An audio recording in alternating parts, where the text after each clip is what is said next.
अब अगला जो टॉपिक है वो है आपका independent directors for better board effectiveness.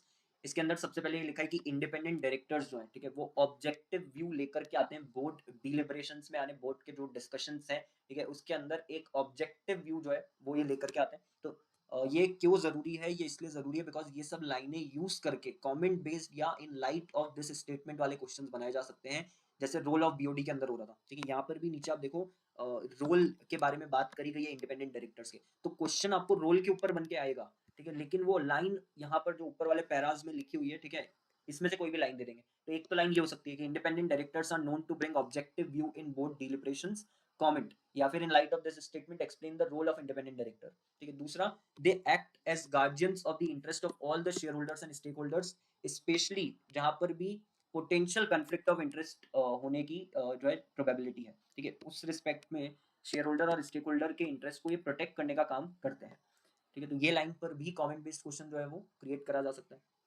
Then independent director जो है ये वैल्यूएबल आउटसाइड पर्सपेक्टिव लेके आते हैं यार बीओडी में। They contribute significantly to the entire decision making process of the board.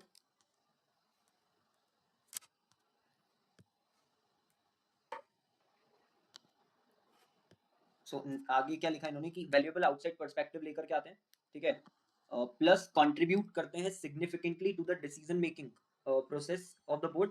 And objective view जो है वो लेकर के आते हैं to the overall evaluation of the performance of the board and management. तो बोर्ड और मैनेजमेंट कैसा काम कर रहा है, ये किस तरीके से काम कर रहा है, उसके इवैल्यूएशन में भी एक ऑब्जेक्टिव व्यू जो है लेके आते हैं, इंडिपेंडेंट जजमेंट हो पाता है यार उस चीज को लेकर के। प्लस जो ऊपर उन्होंने लिखा कि एक आउटसाइड पर्सपेक्टिव आ जाता है बीओडी में, ठीक है। तो ये आपको ध्यान में रखनी है लाइंस, क्यों? कमेंट बेस्ड और इन लाइट ऑफ द स्टेटमेंट वाला जो क्वेश्चन बनता है उसके लिए। अब रोल के अंदर क्या क्या पॉइंट्स दिए, तो रोल के अंदर लिखा है सबसे पहले कि ये बैलेंस करते हैं ऑफन कंफ्लिक्टिंग इंटरेस्ट को of the stakeholders, facilitate करते हैं withstanding and countering pressure from the owners, fulfil करते हैं यूजफुल रोल सक्सेशन प्लानिंग में, ठीक है, acts as a coach mentor sounding board for the full time colleagues and provide independent judgement and wider perspective. तो ये सारे points आपको ध्यान में रखने हैं, कंफ्लिक्ट ऑफ इंटरेस्ट को बैलेंस करना, फैसिलिटेट करना और काउंटर करना प्रेशर को जो कि ओनर्स की तरफ से मेंबर्स की तरफ से आ रहा है, fulfil a useful role in succession planning, coach mentor sounding board की तरह एक्ट करना अपने फुल टाइम कॉलीग्स के लिए, और इंडिपेंडेंट जजमेंट और वाइडर पर्सपेक्टिव जो है वो प्रोवाइड करना, ठीक है। उसके बाद 149 सबसेक्शन 6 जो है, ठीक है, अब थोड़े से और इंपॉर्टेंट पॉइंट्स स्टार्ट हो रहे हैं। सो 149 सबसेक्शन 6 में इंडिपेंडेंट डायरेक्टर को डिफाइन करा गया। इसमें बोला है कि इंडिपेंडेंट डायरेक्टर कंपनी के रिलेशन में कौन होगा? Director other than a managing director, whole time director या नॉमिनी डायरेक्टर। तो एमडी, डब्ल्यूटीडी और नॉमिनी डायरेक्टर को आप बाहर निकाल दो, इसके अलावा जो डायरेक्टर होगा वो क्या हो जाएगा? इंडिपेंडेंट डायरेक्टर हो जाएगा, ठीक है। Who in the opinion of the board is a person of integrity and possess relevant expertise and experience.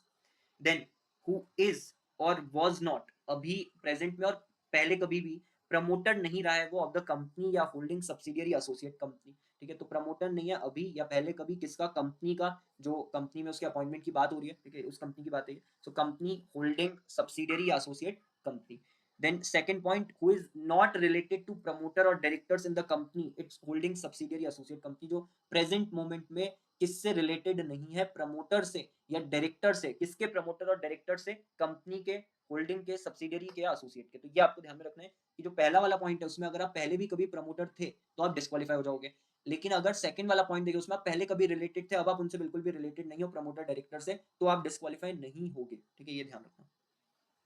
सी वाला जो पॉइंट है उसके अंदर लिखा है हु हैज और हैड, ठीक है, अभी है या फिर पहले कभी था कोई भी पैक्यूनरी रिलेशनशिप, ठीक है, अगर पैक्यूनरी रिलेशनशिप था तो आप डिस्क्वालीफाई हो जाओगे, अगर नहीं था तो आप डिस्क्वालीफाई नहीं होगे। तो who has or had no pecuniary relationship other than remuneration as such director or having transaction, या तो जो रेम्यूनरेशन आपको मिलता है एज अ इंडिपेंडेंट डायरेक्टर वो चलेगा, वो पैक्यूनरी रिलेशनशिप नो डाउट है, बट उसको यहाँ से हम बाहर निकाल रहे हैं, यानी कि वो अगर आपका रेम्यूनरेशन आपको मिलता है तो भी आप जो है डायरेक्टर तो बन सकते हो, आप डिस्क्वालीफाई नहीं होगे। सो जो रेम्यूनरेशन आपको मिल रहा है सच डायरेक्टर, या कोई ट्रांजैक्शन अगर आप कर रहे हो जो ट्रांजैक्शन का value is not exceeding 10% of his total income और सच अमाउंट एज में बी प्रिस्क्राइब, ठीक है, तो आपकी टोटल इनकम जो है उसके 10% से ज्यादा एक्सीड ना करे वैल्यू उस ट्रांजैक्शन की। अगर 10% से ज्यादा का हो जाता है तो फिर आप डिस्क्वालीफाई हो जाओगे, अदरवाइज तो इट्स फाइन कि आप 10% ऑफ द टोटल इनकम तक कोई ट्रांजैक्शन करते हो तो, ठीक है। किसके साथ कर रहे हो आप? कंपनी के साथ, होल्डिंग के साथ, सब्सिडियरी के साथ या एसोसिएट के साथ, या फिर प्रमोटर के साथ, डायरेक्टर के साथ। और कब कर रहे हो? During the two immediately preceding financial years और during the current financial year, या तो इमीडिएटली प्रीसीडिंग दो फाइनेंशियल ईयर्स में या फिर जो करंट फाइनेंशियल ईयर है उसके अंदर अगर आपने ऐसा कोई भी ट्रांजैक्शन वगैरह करा है और वो ट्रांजैक्शन का amount 10% of the total income of the director, ठीक है, ऑफ हिज टोटल इनकम लिखा है ना, ऑफ हिज टोटल इनकम मतलब जो उस इंडिपेंडेंट डायरेक्टर की टोटल इनकम है उसके 10% से भी ज्यादा का है, तो फिर वो पेक्यूनरी रिलेशनशिप मानते हुए डायरेक्टर डिस्क्वालीफाई हो जाएगा, अदरवाइज वो डिस्क्वालीफाई नहीं होगा। अब वो ट्रांजैक्शन आपने किसके साथ करा है, कंपनी होल्डिंग सब्सिडियरी एसोसिएट या फिर इनके प्रमोटर या डायरेक्टर्स के साथ में, कब करा है, during the 2 immediately preceding financial year या during the current financial year.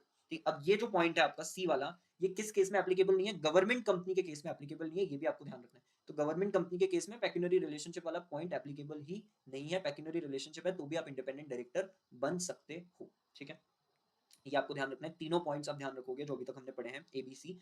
इसके बाद एक क्लैरिफिकेशन दिया है एमसी ने, क्लैरिफिकेशन ये दिया है कि अगर कोई भी ट्रांजैक्शन करता है इंडिपेंडेंट डायरेक्टर और वो ट्रांजैक्शन आर्म्स लेंथ प्राइस पर है, ठीक है, आर्म्स लेंथ प्राइस का मतलब फेयर प्राइस पर अगर है, तो उस केस में इंडिपेंडेंट डायरेक्टर जो है उसका पेक्यूनरी रिलेशनशिप नहीं माना जाएगा कंपनी के साथ, या उसके जो भी होल्डिंग एसोसिएट सब्सिडरी वगैरह है, ठीक है, प्रमोटर डायरेक्टर है, उनके साथ उसका पेक्यूनरी रिलेशनशिप नहीं माना जाएगा। कब नहीं माना जाएगा, जब जो भी ट्रांजैक्शन हो रहा है वो आर्म्स लेंथ प्राइस पे हो रहा है, ये आपको ध्यान में रखना है, बिकॉज फेयर प्राइस पे हो रहा है यार, तो कुछ गलत काम तो करा नहीं है उस बंदे ने, ठीक है। दूसरी चीज इसमें लिखी है कि पेक्यूनरी रिलेशनशिप के अंदर हम इंक्लूड नहीं करेंगे जो भी रेम्यूनरेशन आपको मिलता है एक या उससे ज्यादा कंपनी से by way of a fee provided under subsection 5 of section 197 या reimbursement of expenses for participation in board या other meetings, या जो प्रॉफिट रिलेटेड कमीशन वगैरह आपको मिलते हैं जो अप्रूव कर दिए गए किसके द्वारा, बाय द मेंबर्स, ठीक है, तो ये जो अमाउंट आपको मिल रहे हैं ये भी पेक्यूनरी रिलेशनशिप में नहीं आएंगे। तो जो रेम्यूनरेशन आपको मिल रहा है एज एन इंडिपेंडेंट डायरेक्टर या 197(5) में जो सिटिंग फीस आपको मिलती है, ठीक है, वो इसके अंदर नहीं आएगी। जो रिम्बर्समेंट होता है एक्सपेंसेस का फॉर पार्टिसिपेशन इन बोर्ड या अदर मीटिंग्स यानी कि कमेटी मीटिंग्स वगैरह में,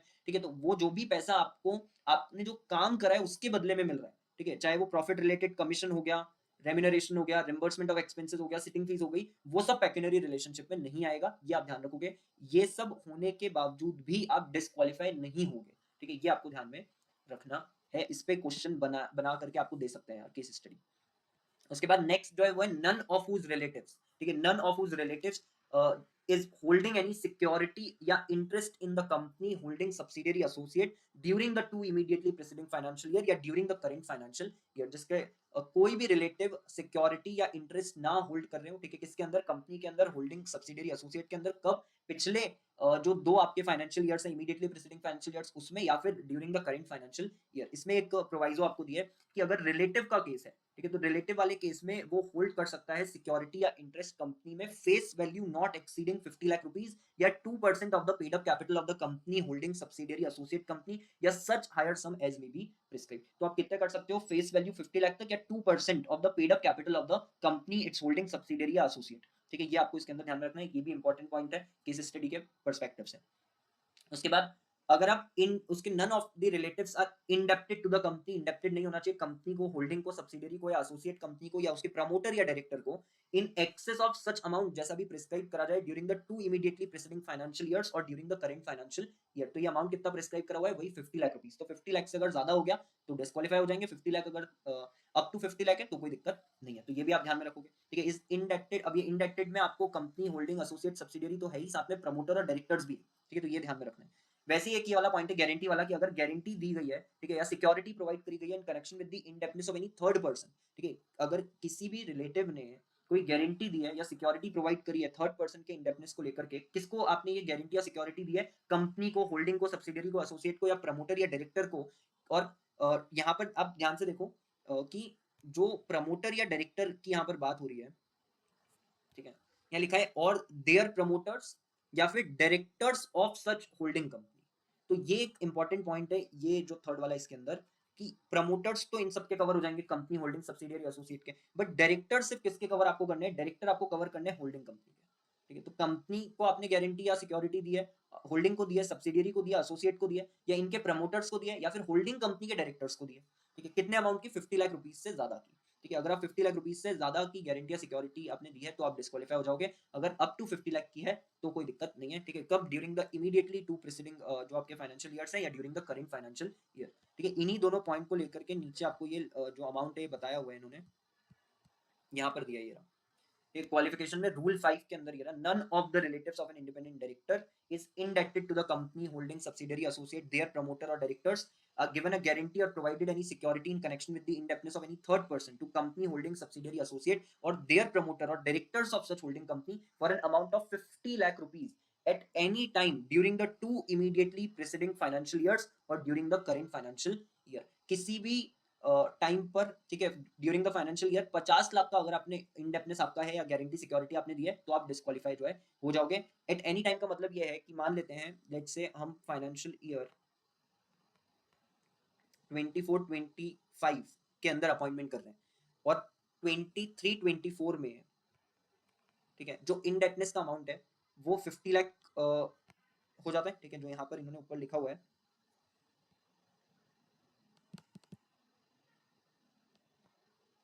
इन एक्सेस ऑफ सच अमाउंट, तो उससे ज्यादा हो जाता है, ठीक है। लेट्स से कि कितने की इंडेटनेस हो जाती है, 52 लाख की हो जाती है, ठीक है, 52 लाख की इंडेटनेस हो जाती है जो भी कंपनी है होल्डिंग या एसोसिएट सब्सिडियरी उनके तरफ, ठीक है। और इस 52 लाख में से कुछ अमाउंट फाइनेंशियल ईयर 23-24 में पे ऑफ भी कर दिया जाता है। जैसे इसमें से आप मान लो कि 23-24 में 52 लाख की हो गई, इसमें से 4 लाख जो है वो रीपे भी कर दिया गया, तो उस केस में तो ये कितना हो जाएगा, 48 लाख हो जाएगा। अब वो अट्रैक्ट होगा या नहीं होगा, प्रोविजन तो अट्रैक्ट हो जाएगा, बिकॉज आपने ड्यूरिंग द फाइनेंशियल ईयर जैसे ही आप टच कर जाओगे, ठीक है, एक्सेस अमाउंट पे जैसे ही आप चले जाओगे प्रिस्क्राइब्ड अमाउंट से, आपके ऊपर ये प्रोविजन जो है वो लग जाएंगे, ठीक है। तो यहाँ पर नो डाउट 52 लाख में से आपने 4 लाख का रीपेमेंट कर दिया तो 48 लाख ही बचे, बट हमने क्या लिखा है यहाँ पे, एट एनी टाइम, जैसे ही टच हो जाएगा वैसे ही ये प्रोविजन अट्रैक्ट हो जाएगा। तो रीपेमेंट वगैरह जो होता है, ठीक है, वो मैटर यहाँ पर नहीं करता है, बिकॉज हम as on the last date of that financial year नहीं देख रहे, ठीक है, ये आपको ध्यान में रखना है। तो ये एक इंपॉर्टेंट पॉइंट है इसके अंदर। उसके बाद आप आगे आ जाओ, आगे जो आपको पॉइंट दिया वो दिया है कि कोई भी दूसरा पैक्यूनरी ट्रांजैक्शन या रिलेशनशिप है कंपनी के साथ, सब्सिडियरी के साथ, होल्डिंग के साथ या एसोसिएट के साथ, विच इज अमाउंटिंग टू 2% और more of it's gross turnover और टोटल इनकम, ठीक है, जो कि किसके 2% से भी ज्यादा है, 2% या उससे ज्यादा ऑफ इट्स ग्रॉस टर्नओवर या फिर टोटल इनकम। तो यहाँ हम कंपनी की या होल्डिंग सब्सिडियरी एसोसिएट का जो ग्रॉस टर्नओवर है या टोटल इनकम है उसकी बात कर रहे हैं, ठीक है। अब इसमें एक और चीज क्या लिखी है, सिंगली और in combination with the transaction, जो कि sub clause first second third में दिया। तो मतलब क्या बोला जा रहा है कि यहाँ पर जो भी आपने सिक्योरिटी या इंटरेस्ट होल्ड करके रखा होगा रिलेटिव ने, ठीक है, या फिर इनडेप्टनेस जो भी होगी, गारंटी सिक्योरिटी जो भी दी होगी, और उसके अलावा जो भी पैकेटरी ट्रांजैक्शन या रिलेशनशिप वगैरह इनकी होगी कंपनी वगैरह के साथ में, जो भी उसके साथ में लिखा हुआ है सब्सिडियरी एसोसिएट वगैरह, ठीक है, ओवरऑल उसकी एक लिमिट आपको यहाँ पे बता दी, विच इज 2% और more of it's gross turnover और टोटल इनकम। अगर आप इसको क्या करते हो, जो इंडिविजुअल वहां पे लिमिट्स लिखी, अगर आप उसको क्रॉस करते हो तो भी आप डिस्क्वालीफाई हो जाओगे। अगर हम सबको मिला लेते हैं, ठीक है, सबको क्लब कर देते हैं, ऐसा हो सकता है ना कि इंडिविजुअली तो आप किसी भी पॉइंट पे डिस्क्वालीफाई नहीं हो रहे, ठीक है, ना तो आप सिक्योरिटी और इंटरेस्ट वाले में हो रहे हो, ना ही आप इंडेप्टनेस वाले में हो रहे हो, ना ही गारंटी वाले में हो रहे हो, यानी आपका रिलेटिव इनमें से कहीं पे भी कुछ भी कवर नहीं है, ठीक है, तो आप क्वालिफाई हो जाओगे। बट रिलेटिव अगर इनमें से कहीं पे भी कवर है और वो इंडिविजुअल लिमिट भी ब्रीच कर देता है तो भी आप क्या हो जाओगे, डिस्क्वालीफाई हो जाओगे। हम ये मान के चल रहे हैं अभी कि जो रिलेटिव है वो आपका किसी भी पॉइंट को वायलेट नहीं कर रहा है, ठीक है, जो आपका सिक्योरिटी और इंटरेस्ट वाला पॉइंट है उसको भी वो वायलेट नहीं कर रहा, ठीक है, जो इनडेप्टनेस वाला पॉइंट है उसको भी नहीं कर रहा है, जो गारंटी वाला सिक्योरिटी वाला पॉइंट है उसको भी नहीं कर रहा है। लेकिन जब हम तीनों को मिला रहे हैं, तीनों के अमाउंट को मिला रहे हैं, सिक्योरिटी इंटरेस्ट के अमाउंट को, इनडेप्टनेस के अमाउंट को, और आपका जो गारंटी या सिक्योरिटी का अमाउंट है उसको, तो ये मिला करके जो सम आ रहा है वो कितना है, 2% और more of it's gross turnover या टोटल इनकम। उस केस में क्या डिस्क्वालिफिकेशन अट्रैक्ट हो जाएगी, the answer is yes, disqualification attract हो जाएगी। तो ये आपको जो है ध्यान में रखना है। उसके बाद who neither himself nor any of his relatives, वो तो ना ही वो खुद और ना ही उसका कोई भी relative holds or has held the position of KMP or is or has been employee of the company holding subsidiary associate in any of the 3 financial years immediately preceding the financial year जिसमें he is proposed to be appointed। तो पिछले 3 सालों में, पिछले 3 financial years में आप company में as अ KMP या फिर एम्प्लॉय के तौर पे आपने काम नहीं करा है, ऐसी कोई भी पोजीशन आपने हेल्ड नहीं करी है, ठीक है, किसके अंदर, कंपनी के अंदर, होल्डिंग के अंदर, सब्सिडरी के अंदर या एसोसिएट के अंदर। अच्छा, यहाँ रिलेटिव से रिलेटेड एक एक्सेप्शन आपको दिया हुआ है कि in case of a relative जो कि एम्प्लॉय है, देखो सिर्फ एम्प्लॉय के रिस्पेक्ट में बात हो रही है, relative as an employee, relative अगर केएमपी है तो वो इस प्रोवाइजो में कवर नहीं है।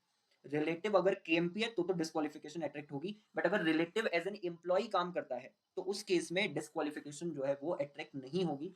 तो रिलेटिव एज एन एम्प्लॉय हमने बाहर निकाल दिया है, relative who is an employee the restriction under this clause shall not apply for his employment during preceding 3 financial years, ठीक है। सो एम्प्लॉय के तौर पे था रिलेटिव तो हम डिस्क्वालीफाई नहीं होंगे, बट एज इन केएमपी अगर उसने काम करा है, ठीक है, एज ए केएमपी अगर वो उसने काम करा है पिछले 3 सालों में तो फिर तो डिस्क्वालीफाई हो जाएंगे। तो ये आपको ध्यान रखना है। उसके बाद next is or has been an employee, proprietor या partner in any of the 3 financial years immediately preceding the financial year in which he is proposed to be appointed, of a firm of auditors या company secretaries in practice या cost auditors of the company holding subsidiary या फिर associate, or any legal या consulting firm that has or had any transaction with the company holding subsidiary associate जिसका amount कितना है, amounting to 10% और more of it's gross turnover. Gross turnover किसका, firm का, यानी एक ऐसा ट्रांजैक्शन वो फर्म कर रही है, किसके साथ में कर रही है, कंपनी होल्डिंग सब्सिडियरी एसोसिएट के साथ में, जिस ट्रांजैक्शन की वैल्यू उस फर्म के ओवरऑल टर्नओवर के 10% के बराबर या उससे ज्यादा है, उस फर्म के ओवरऑल टर्नओवर के। यहाँ की कंपनी होल्डिंग सब्सिडियरी एसोसिएट के टर्नओवर की बात नहीं हो रही है, हम किसके ग्रॉस टर्नओवर की बात कर रहे हैं, जो फर्म का ही ग्रॉस टर्नओवर है, उस फर्म के ग्रॉस टर्नओवर के 10% या उससे ज्यादा का अगर आपने कोई ट्रांजैक्शन कर लिया है किसके साथ, कंपनी होल्डिंग सब्सिडियरी एसोसिएट के साथ, तो यहाँ पर फिर डिस्क्वालिफिकेशन अट्रैक्ट हो जाएगी। ठीक है, ये आपको ध्यान में रखना है, ये भी इंपॉर्टेंट है। अगला point, holds together with his relative, अपने रिलेटिव के साथ मिलकर के वो होल्ड कर रहा है 2% या उससे ज्यादा of the total voting power of the company. ठीक है, अगर आप 2% या उससे ज्यादा की टोटल वोटिंग पावर जो है होल्ड करते हो कंपनी में, तो भी आप डिस्क्वालीफाई हो जाओगे, या तो अकेले करते हो या फिर अपने रिलेटिव के साथ मिल करके करते हो। ठीक है, देन फोर्थ वाला पॉइंट, वो चीफ एग्जीक्यूटिव है या डायरेक्टर है, ठीक है, किसी भी नॉन प्रॉफिट ऑर्गेनाइजेशन का, चीफ एग्जीक्यूटिव ऑफिसर है या डायरेक्टर है किसी भी नॉन प्रॉफिट ऑर्गेनाइजेशन का, जिसको रिसीव हो रहा है 25% या उससे भी ज्यादा रिसिप्ट फ्रॉम द कंपनी। सिर्फ कंपनी की बात यहाँ पे है, holding company, associate company, subsidiary company इस पॉइंट में नहीं मेंशन है। सिर्फ अगर कंपनी की बात हो रही है, कंपनी से जो आपको पैसा मिलता है वो उस एनजीओ के ओवरऑल रिसिप्ट जो है, उस एनजीओ के उसके 25% या उससे भी ज्यादा है। जो ओवरऑल रिसिप्ट है एनजीओ का, ठीक है, उस ओवरऑल रिसिप्ट के 25% या उससे भी ज्यादा है जो रिसिप्ट उसको कंपनी की तरफ से मिल रहा है। ठीक है, तो उस केस में यहाँ पर ये अट्रैक्ट हो जाएगा। सो फ्रॉम द कंपनी मिले या फिर प्रमोटर्स या डायरेक्टर्स या फिर इट्स होल्डिंग सब्सिडियरी या एसोसिएट, यहाँ पे इन्होंने आगे लिखा है होल्डिंग सब्सिडियरी या एसोसिएट, तो ये भी आप ध्यान रखोगे कि होल्डिंग सब्सिडियरी एसोसिएट भी यहाँ पर कवर हो जाएगा। ठीक है, सो कंपनी से मिल रहा है, कंपनी के प्रमोटर या डायरेक्टर से मिल रहा है। ठीक है, अच्छा इसमें एक पॉइंट जो इंपॉर्टेंट है वो ये वाला है कि कंपनी से मिले या कंपनी के प्रमोटर या डायरेक्टर से अगर आपको मिलता है, ठीक है, तो यहाँ पर आ जाएगा। लेकिन मान लो ये जो 25% रिसीव हो रहा है, ये 25% रिसीव हो रहा है जो होल्डिंग कंपनी है या सब्सिडियरी कंपनी, एसोसिएट कंपनी है, इनके प्रमोटर और डायरेक्टर से, तो क्या इस पॉइंट में कवर होगा? द आंसर इज नो, तो कवर नहीं होगा। तो इसमें होल्डिंग सब्सिडियरी एसोसिएट तो कवर है, बट जो होल्डिंग सब्सिडियरी एसोसिएट के प्रमोटर और डायरेक्टर है वो कवर नहीं है, ये आपको ध्यान रखना है। So from the company and any of its promoter या डायरेक्टर, कंपनी का कोई भी प्रमोटर या डायरेक्टर या फिर होल्डिंग सब्सिडियरी एसोसिएट कंपनी या फिर जो एनजीओ, जो नॉन प्रॉफिट ऑर्गेनाइजेशन है, वो होल्ड कर रहा है 2% या उससे ज्यादा total voting power of the company. ठीक है, तो अगर कोई नॉन प्रॉफिट ऑर्गेनाइजेशन है, उस नॉन प्रॉफिट ऑर्गेनाइजेशन के पास 2% या उससे ज्यादा टोटल वोटिंग पावर है कंपनी की, ठीक है, सिर्फ कंपनी कवर है इसके अंदर, होल्डिंग सब्सिडियरी एसोसिएट कवर नहीं है। जो सेकंड वाला पार्ट है इस पॉइंट का, इसमें सिर्फ कंपनी की बात हो रही है कि अगर कंपनी की जो टोटल वोटिंग पावर है उसमें 2% या उससे ज्यादा किसके पास है, उस नॉन प्रॉफिट ऑर्गेनाइजेशन के पास है, और आप ऐसे किसी भी नॉन प्रॉफिट ऑर्गेनाइजेशन के चीफ एग्जीक्यूटिव या डायरेक्टर हो, तो उस केस में आप डिस्क्वालीफाई हो जाओगे।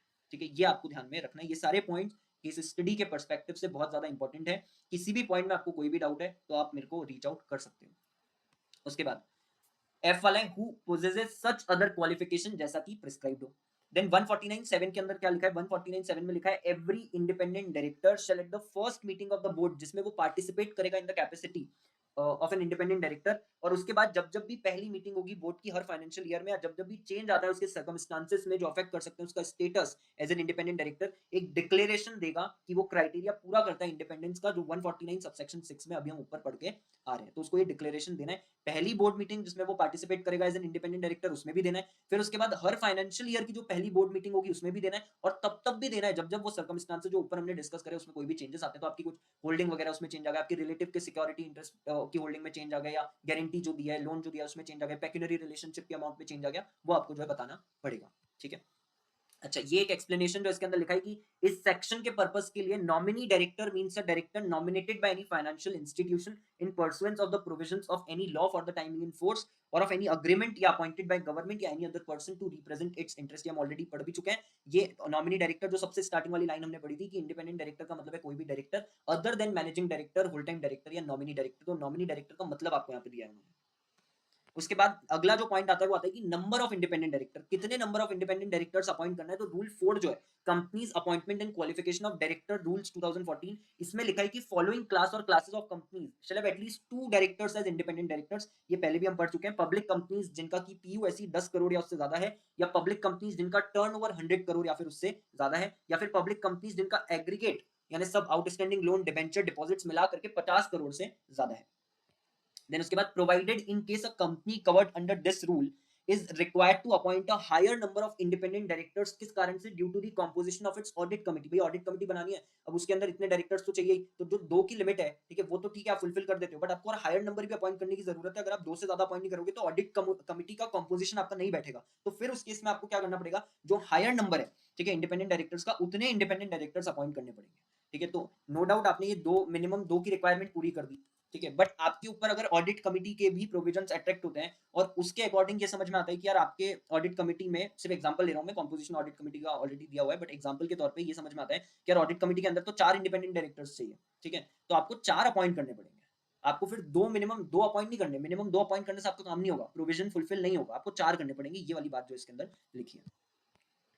उसके बाद अगला पॉइंट, प्रोवाइडेड फर्दर की कोई भी इंटरमीडिएट वैकेंसी अगर होती है इंडिपेंडेंट डायरेक्टर के ऑफिस में, तो वो फिल करेगा board at the earliest but not later than the immediate next board meeting, या 3 months from the date of such vacancy whichever is later. जो भी डेट बात की है इनमें से, तब तक आपको जो है वो वैकेंसी फिल कर देनी है। Provided also where a company ceases to fulfil any of the 3 conditions. ठीक है, एनी ऑफ द 3 कंडीशन जो आप ऊपर पढ़ के आए हो, पीओएससी, टर्नओवर और आउटस्टैंडिंग लोन्स डिबेंचर डिपॉजिट वाली, इसमें से कोई भी कंडीशन अगर आप फुलफिल नहीं कर रहे हो, आप सीज हो जाते हो to fulfil this for 3 consecutive years, लगातार 3 साल तक आप किसी भी क्राइटेरिया में कवर नहीं हो रहे हो, ना ही पीयूएससी केस में, ना ही टर्नओवर में, और ना ही जो लास्ट वाला आपका एग्रीगेट ऑफ डिपॉजिट्स डिबेंचर और लोन्स वाली चीज है उसमें, तो आपके ऊपर इंडिपेंडेंट डायरेक्टर के प्रोविजंस फिर अप्लाई नहीं होंगे। एंड वो जो कंपनी है, that company shall not be required to comply with these provision until such time as it meets any of such condition। जब तक आप फिर उसमें कवर नहीं हो जाते हो वापस से, तब तक आपको इंडिपेंडेंट डायरेक्टर जो उसको अपॉइंट करने की रिक्वायरमेंट नहीं है। देन एक्सप्लेनेशन के अंदर ये लिखा है, it is hereby clarified that जो paid up share capital, turnover, outstanding loan, debenture deposits, ये सब जो आपको अमाउंट लेना है, ये कब का लेना है? As on the last date of the latest audited financial statement. Last date पर जो ये फिगर्स थे, किसकी लास्ट डेट पे? जो लेटेस्ट ऑडिटेड फाइनेंशियल स्टेटमेंट की लास्ट डेट है, ठीक है, उस दिन के फिगर्स आपको लेने हैं और उसके बेसिस पे डिसाइड करना है कि यार क्राइटेरिया फुलफिल हो रहा है या नहीं हो रहा है। ठीक, उसके बाद प्रोवाइडेड जहां पे कंपनी बिलोंग करती है to any class of companies जिसके लिए higher number of independent directors specified है in the law for the time in force, तो उनको कंप्लाई करना पड़ेगा विद द रिक्वायरमेंट जो कि उस लॉ के अंदर क्या है, स्पेसिफाइड है। ठीक है, फॉलोइंग अनलिस्टेड पब्लिक कंपनीज के ऊपर रिक्वायरमेंट नहीं होती एप्लीकेबल, आप ऑलरेडी पढ़ चुके हो, joint venture, wholly owned subsidiary और dormant company. Qualification of independent directors में, ये रूल 5 में सेकंड वाला पॉइंट हम ऑलरेडी पढ़ चुके हैं। फर्स्ट वाले में सिर्फ ये लिखा है कि इंडिपेंडेंट डायरेक्टर जो है उसके पास एप्रोप्रिएट स्किल्स होनी चाहिए, एक्सपीरियंस होना चाहिए, नॉलेज होना चाहिए इन वन और more fields of finance, law, management, sales, marketing, administration, research, corporate governance, technical operations और अदर डिसिप्लिन जो कि कंपनी के बिजनेस से रिलेटेड है। तो यार मतलब क्वालिफिकेशन वाला बंदा होना चाहिए, उसके पास में एक्सपीरियंस होना चाहिए, नॉलेज होना चाहिए। Code for independent director, code for independent director में क्या बोला है? 149 सबसेक्शन 8 जो है, ठीक है, states that the company and the independent directors shall abide by the provisions जो कि स्पेसिफाइड है शेड्यूल 4 के अंदर। ठीक है, ये जो कोड है ये गाइड करता है प्रोफेशनल कंडक्ट के लिए फॉर इंडिपेंडेंट डायरेक्टर्स। इस स्टैंडर्ड को अगर एडर करा जाता है by the independent directors and अगर वो फुलफिल करते हैं अपनी रिस्पांसिबिलिटी को in a professional and faithful manner, तो इससे क्या प्रमोट होगा?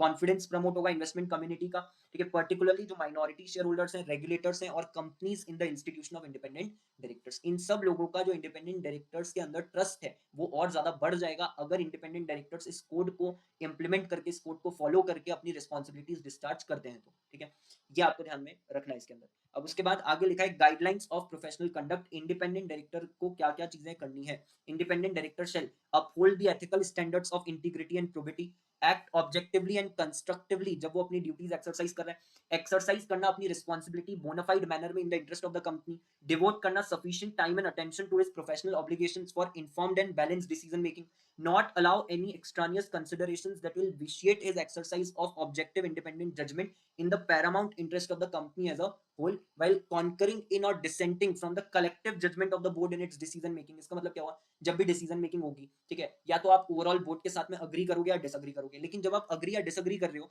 तो आपको ये करना है क्या चीज ध्यान में रखते हुए? जो कंपनी का इंटरेस्ट है, जो कंपनी का इंटरेस्ट है एज अ होल उसको ध्यान में रखते हुए, न कि कोई और बाहर से आपको कुछ फायदा मिल सकता है, ठीक है, उसको कंसिडर करते हो। अगर आपको कोई फायदा दिख रहा है अपना, तो आपने क्या करा कि यार जहां पर डिसएग्री करना चाहिए था वहां पे भी अग्री कर दिया कि यार चलो यहाँ पर मेरा फायदा हो सकता है तो कर देते हैं। ऐसा नहीं करना आपको। तो बाहरी कोई जो टेम्पटेशन है या बाहरी कोई जो फायदा है, जो कंसिडरेशन आपको मिल सकता है, उसके बेसिस पे आपको डिसएग्री या अग्री नहीं करना है with the collective decision of the board. आपको ये काम करना है keeping in mind the overall interest of the company, ठीक है। ये इस पॉइंट पे लिखा है, ये आप ध्यान रखोगे।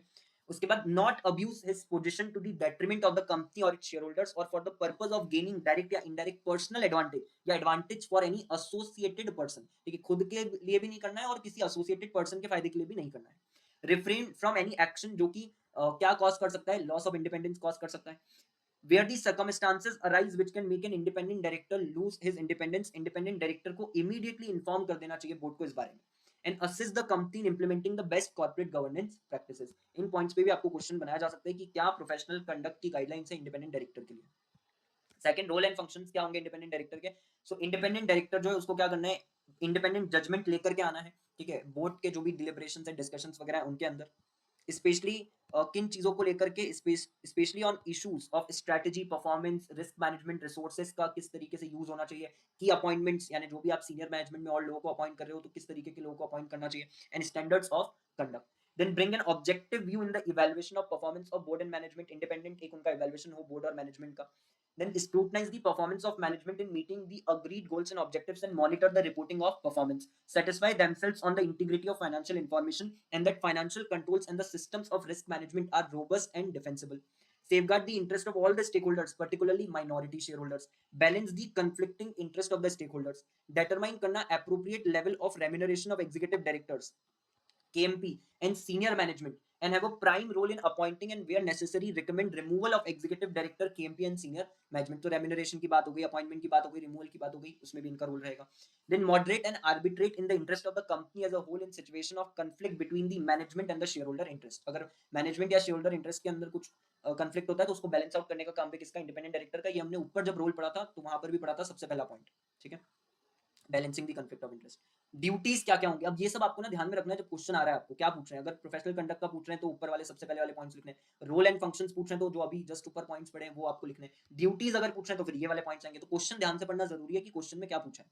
Independent directors shall undertake appropriate induction and regularly update and refresh their skills, knowledge and familiarity with the company. Seek appropriate clarification और amplification of information, and जहां पर भी जरूरी है आपको क्या करना है, फॉलो करना है appropriate professional advice को और opinion को of the outside experts at the expense of the company। यानी कंपनी जो है उनको पे करेगी, ठीक है, आउटसाइड एक्सपर्ट्स को, और उनका जो भी ओपिनियन होगा उसको कंसिडर करके उसके अकॉर्डिंग एक्ट करना। Strive to attend all the meetings of the BOD और of the board committees of which he is a member. कोशिश करनी है सारी मीटिंग्स आप अटेंड करो, चाहे वो बोर्ड की है या कमिटीज की है। Participate करना constructively and actively in the committees of the board in which they are chairpersons or members. Strive to attend the general meetings of the company where they have concerns about the running of the company or a proposed action. Ensure that these are addressed by the board। जहां पर भी concern वाले areas हैं जो उनको लगते हैं तो आपको ये भी इंश्योर करना है कि अगर आपने कम्युनिकेट कर दिया है बीओडी को कि यार ये हमको कंसर्न वाले एरियाज लगते हैं तो उस पर बीओडी ने काम भी कराओ, एक्शन भी लिया हो, ठीक है। And to the extent they are not resolve, और ये भी कि यार किस हद तक उनको रिजॉल्व करे ही नहीं जाए क्योंकि कुछ भी स्टेप्स नहीं ली गई। इंसिस्ट करना that their concerns are recorded in the minutes of the board meeting, कि उनके concerns को जो board meeting के minutes है उसमें क्या करा जाए, record करा जाए। then keep themselves well informed about the company and the external environment जिसमें operate कर रहे हैं। not to unfairly obstruct the functioning of an otherwise proper board या committee of the board। pay sufficient attention and ensure adequate deliberations are held before approving related party transactions and assure themselves that the same are in the interest of the company। तो related party transaction वगैरह अगर हो रहा है तो उसको करने के पहले proper discussions हुए हों, प्रॉपर्ली उसको ऑथराइज करा गया, अप्रूव करा गया और वो कंपनी के इंटरेस्ट में हो, ये चीज इंश्योर करना। असर्टेन और इंश्योर करना कि कंपनी जो है उसके पास एडिक्वेट और फंक्शनल विजिल मैकेनिज्म है टू एंड टू इंश्योर कि इंटरेस्ट ऑफ अ पर्सन जो यूज करता है उस मैकेनिज्म को वो प्रेजुडिकली अफेक्ट नहीं करे जाता on account of such use. Report करना concerns about unethical behaviour, actual और सस्पेक्टेड फ्रॉड या violation of the company's code of conduct या ethics policy. act within their authority, assist in protecting the legitimate interest of the company shareholder and its employees, and not disclose confidential information including commercial secrets, technologies, advertising and sales promotion plans या UPSI unless such disclosure is expressly approved by the board or required by law। तो यार गलत तरीके से जो भी information आपको मिल रही है वो आपको डिस्क्लोज नहीं करनी है। मैनर ऑफ अपॉइंटमेंट में क्या बोला है, मैनर ऑफ अपॉइंटमेंट के अंदर लिखा है appointment process of independent director shall be independent of the companies management, यानी कंपनी का मैनेजमेंट जो है वो इसके अंदर इन्वॉल्व नहीं होना चाहिए। That entire process should be independent of the company management. While selecting the independent directors, the board shall ensure that there is appropriate balance of skill, experience, knowledge in the board so as to enable the board to discharge its function and duties effectively. Appointment of independent director of the company shall be approved at the meeting of the shareholder. Meeting of the shareholder में इसको approve करा जाएगा. Explanatory statement जो आप attach करोगे to the notice of the meeting for approving the appointment of independent director, it shall include a statement that in the opinion of the board, independent director proposed to be appointed वो fulfill करता है सारी conditions को जो act के अंदर specified है, and the rules made thereunder, and the proposed director is independent of the management. ठीक है, management से किसी भी तरीके से वो associated नहीं है. Then appointment of independent director shall be formalized through a letter of appointment, जिसके अंदर क्या क्या चीजें होनी चाहिए. तो इसके अंदर टर्म ऑफ अपॉइंटमेंट होना चाहिए. ठीक है, एक्सपेक्टेशंस क्या है बोर्ड की from the appointed director, board level committees in which the director is expected to serve and उसके टास्क क्या होंगे ये लिखा होना चाहिए. Fiduciary duties that come with such an appointment along with the accompanying liabilities. ये duties क्या और लायबिलिटीज क्या वो इसमें मेंशन हो. प्रोविजंस डीएनओ इंश्योरेंस के अगर लेकर के रखा है तो. कोड ऑफ बिजनेस एथिक्स की जो कंपनी एक्सपेक्ट करती है कि वो डायरेक्टर और एम्प्लॉइज क्या करें फॉलो करें. List of actions that a director should not do while functioning as such, यानी in the capacity of independent director जब आप काम कर रहे हो तो ऐसे कौन से एक्शन है जो आपको नहीं करने. Then remuneration mentioning periodic fees, reimbursement of expenses for participation in the board and other meetings and profit related commission क्या होगा, उसको पे क्या मिलेगा. Terms and conditions appointment of independent directors shall be open for inspection at the registered office of the company by any member during normal business hour. Normal business hour में कोई भी member जाकर के जिन टर्म्स पे आपने appoint करा independent director को उन टर्म्स को इंस्पेक्ट कर सकता है, देख सकता है. ठीक है.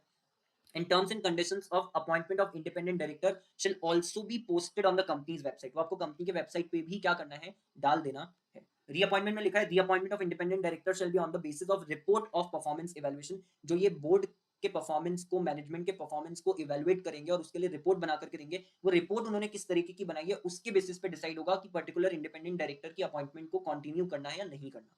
ठीक है. उसके बाद रेजिग्नेशन और रिमूवल, सॉरी रेजिग्नेशन और रिमूवल में रेजिग्नेशन या removal of an independent director उसी तरीके से होगा जैसा 168 169 में होता है नॉर्मल डायरेक्टर्स के केस में. इंडिपेंडेंट डायरेक्टर जो रिजाइन कर देगा या जिसको रिमूव कर दिया जाएगा from the board of the company, ठीक है, उसको रिप्लेस करा जा सकता है एक नए इंडिपेंडेंट डायरेक्टर से. ऑब्वियसली उसको रिप्लेस करा जाएगा एक नए इंडिपेंडेंट डायरेक्टर से. ठीक है, कितने टाइम में, within 3 months from the date of such resignation या रिमूवल एज द केस में भी. ठीक है, तो ये आपको ध्यान रखना है.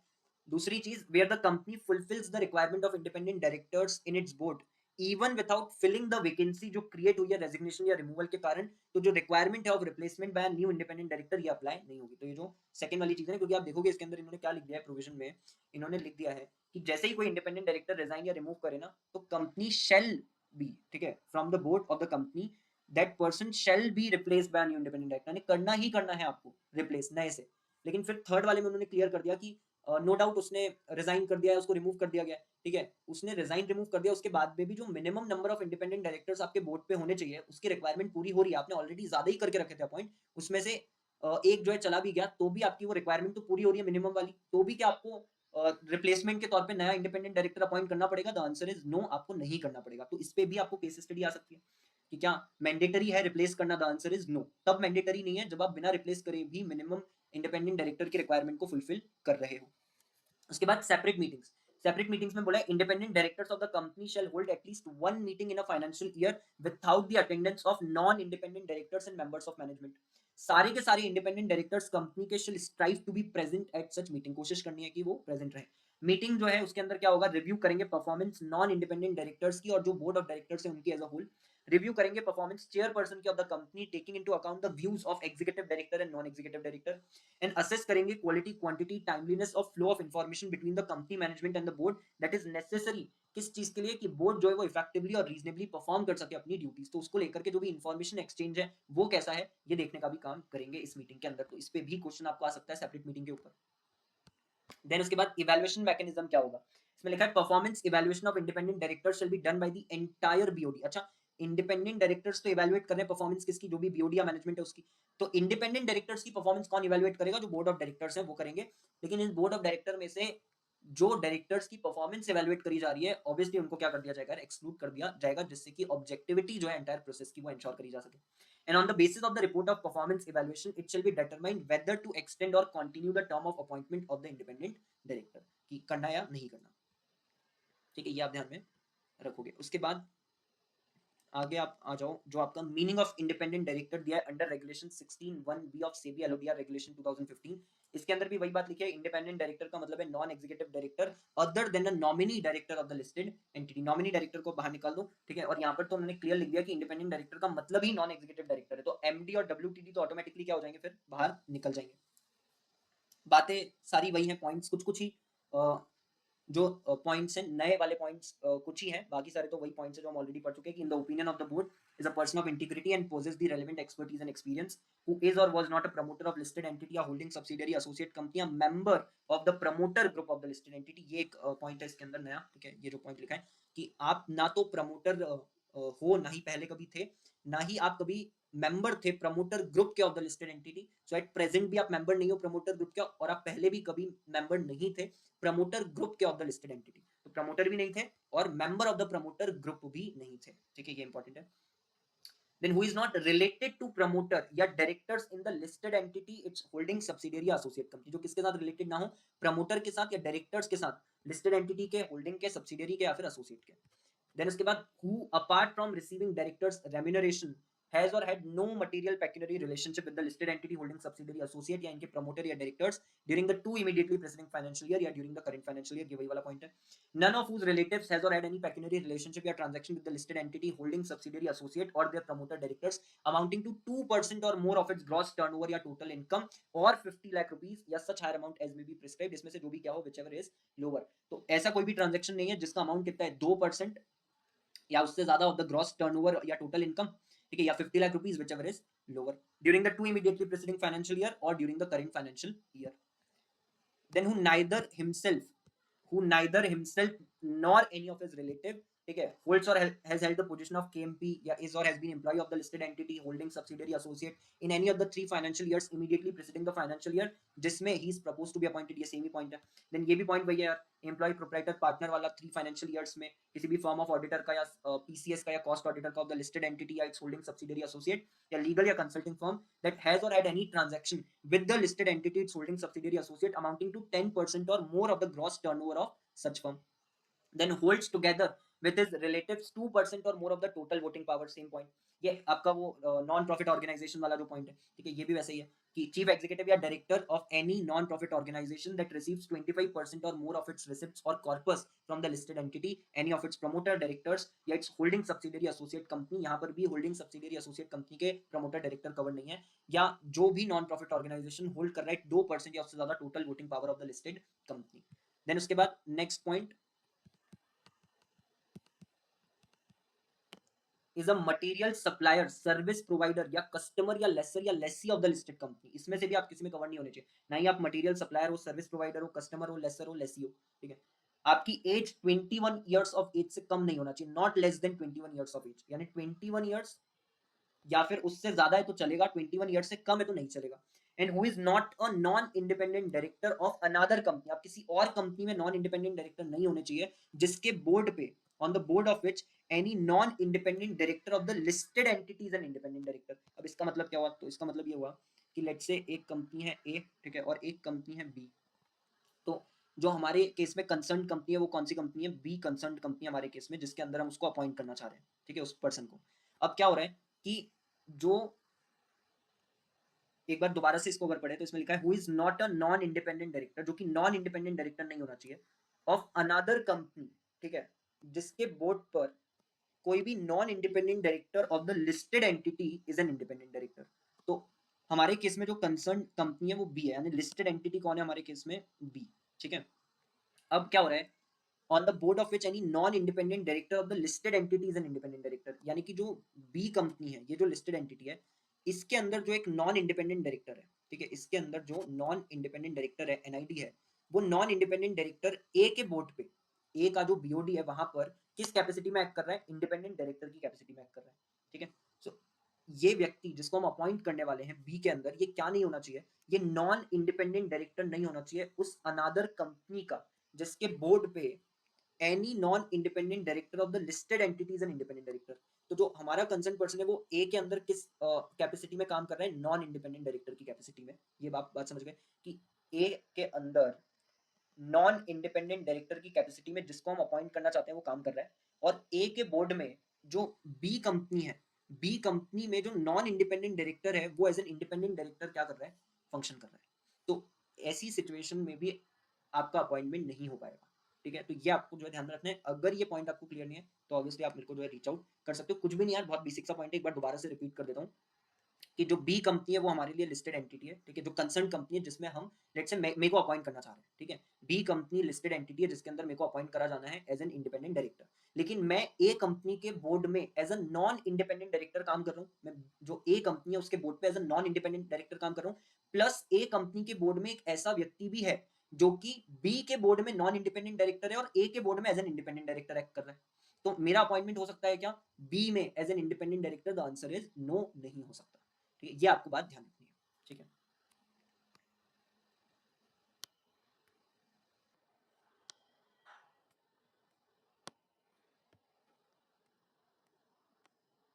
इसके बाद जो नेक्स्ट आपको टॉपिक दिया है वो लाइबिलिटी ऑफ इंडिपेंडेंट डायरेक्टर्स।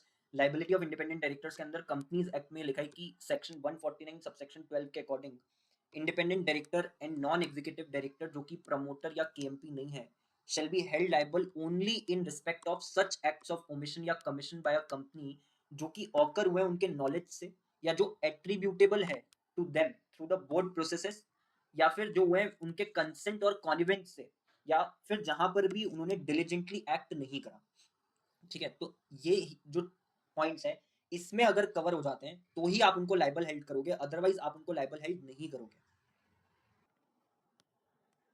तो अभी देखो इसके अंदर आपको क्या चीज समझनी है कि जब भी कोई एक्ट ऑफ ओमिशन या कमीशन हो रहा है, ठीक है, उनको पता था कि यार ये काम गलत है और पता होते हुए भी उन्होंने ये होने दिया, ठीक, तो ऑब्वियसली उनकी लाइबिलिटी बनेगी।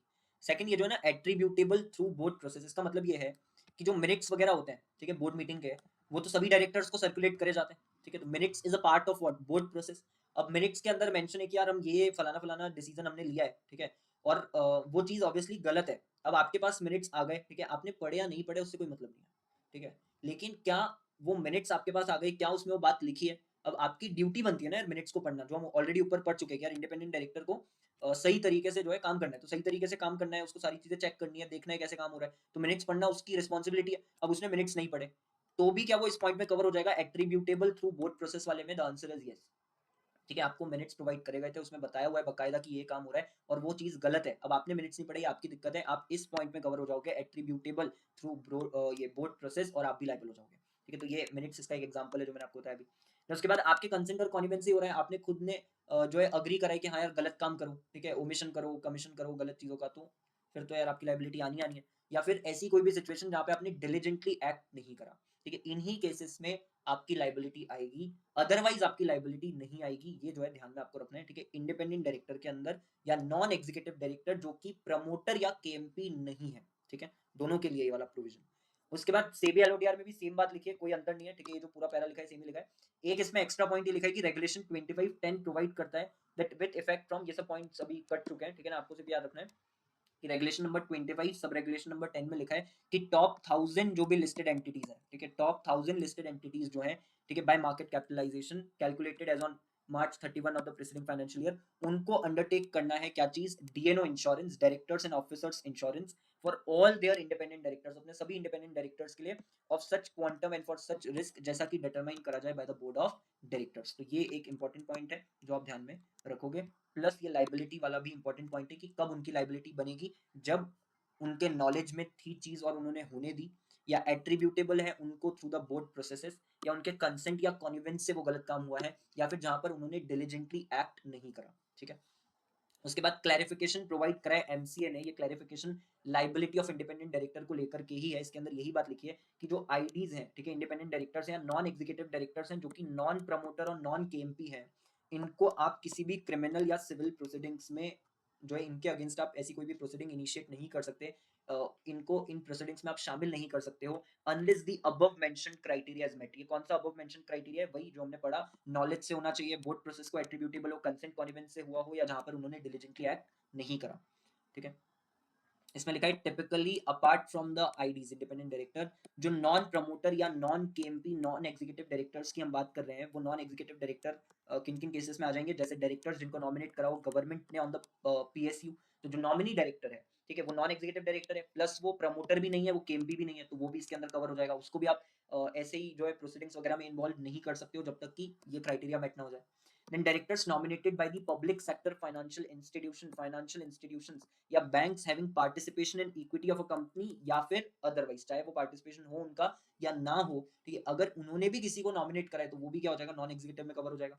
Then directors जिनको अपॉइंट करा जाता है in pursuant to any statutory या regulatory requirement such as directors appointed by the NCLT, वो डायरेक्टर्स भी इसके अंदर कवर हो जाएंगे. तो इन सभी के खिलाफ, ठीक है, आईडी के खिलाफ और इन सभी नॉन एग्जीक्यूटिव डायरेक्टर्स के खिलाफ जो कि नॉन प्रमोटर और नॉन केएमपी है, आप इनको ऐसे ही किसी भी क्रिमिनल या सिविल प्रोसीडिंग में शामिल नहीं कर सकते हो या इनके अगेंस्ट ऐसी कोई भी प्रोसीडिंग इनिशिएट नहीं कर सकते हो जब तक वो जो क्राइटेरिया है वो पूरा नहीं हो जाता. ठीक. उसके बाद एग्जाम्पल दिया आपको, जैसे जितने भी इंस्टांसेस होते हैं of filing of information records with the registry, maintenance of statutory registers, minutes of the meetings, compliance with the orders जो इशू करे गए by the statutory authorities including NCLT under the act, ये सब responsibility नहीं है. किसकी responsibility नहीं है ये सब इंश्योर करवाना? इंडिपेंडेंट डायरेक्टर की या नॉन एग्जीक्यूटिव डायरेक्टर्स की. ठीक है, unless any specific requirement is provided in the act और इन सच ऑर्डर्स एज द केस में भी. तो देखो यार, जो एनईडीज के अपॉइंटमेंट का ऑर्डर है अगर उसके अंदर लिखा है कि उनको ये सारे काम भी करने हैं तो बात समझ में आती है. आईडी के लिए अगर कोई स्पेसिफिक प्रोविजन है एक्ट में कि उसको ये चीजें करनी है तो बात समझ में आती है. बट अदरवाइज तो ये सारे जो चीजें हैं ये किसकी रिस्पॉन्सिबिलिटी नहीं है? इंडिपेंडेंट डायरेक्टर या नॉन एग्जीक्यूटिव डायरेक्टर की रिस्पॉन्सिबिलिटी नहीं है. ठीक है, तो इसके लिए आप उनको लायबल नहीं ठहरा सकते हो. ठीक है, ये आपको ध्यान में रखना है. जो रिस्पॉन्सिबिलिटी होती है नॉन एग्जीक्यूटिव डायरेक्टर की वो तभी अराइज होती है जब कोई भी होल टाइम डायरेक्टर या केएमपी कंपनी में नहीं होता है. जब कोई भी होल टाइम डायरेक्टर या केएमपी नहीं होता तो ही इन केसेस में नॉन एग्जीक्यूटिव डायरेक्टर्स की लाइबिलिटी आती है, नहीं तो नहीं आती है. ये आपको ध्यान में रखना है. ठीक है, और उसके बाद केस स्टडीज आपको दी हुई है. केस स्टडी के अंदर ये आपको केस दिया है एससीसी वर्सेस रावल का. ठीक है, इसके अंदर क्या बोला, ये जो है फॉर्मर वसंत रावल करके एक former chairman of the audit committee of Infogroup Inc, वो फेल्ड हो जाता है to sufficiently investigate certain red flags surrounding the company's former CEO and chairman of the board Vinod Gupta.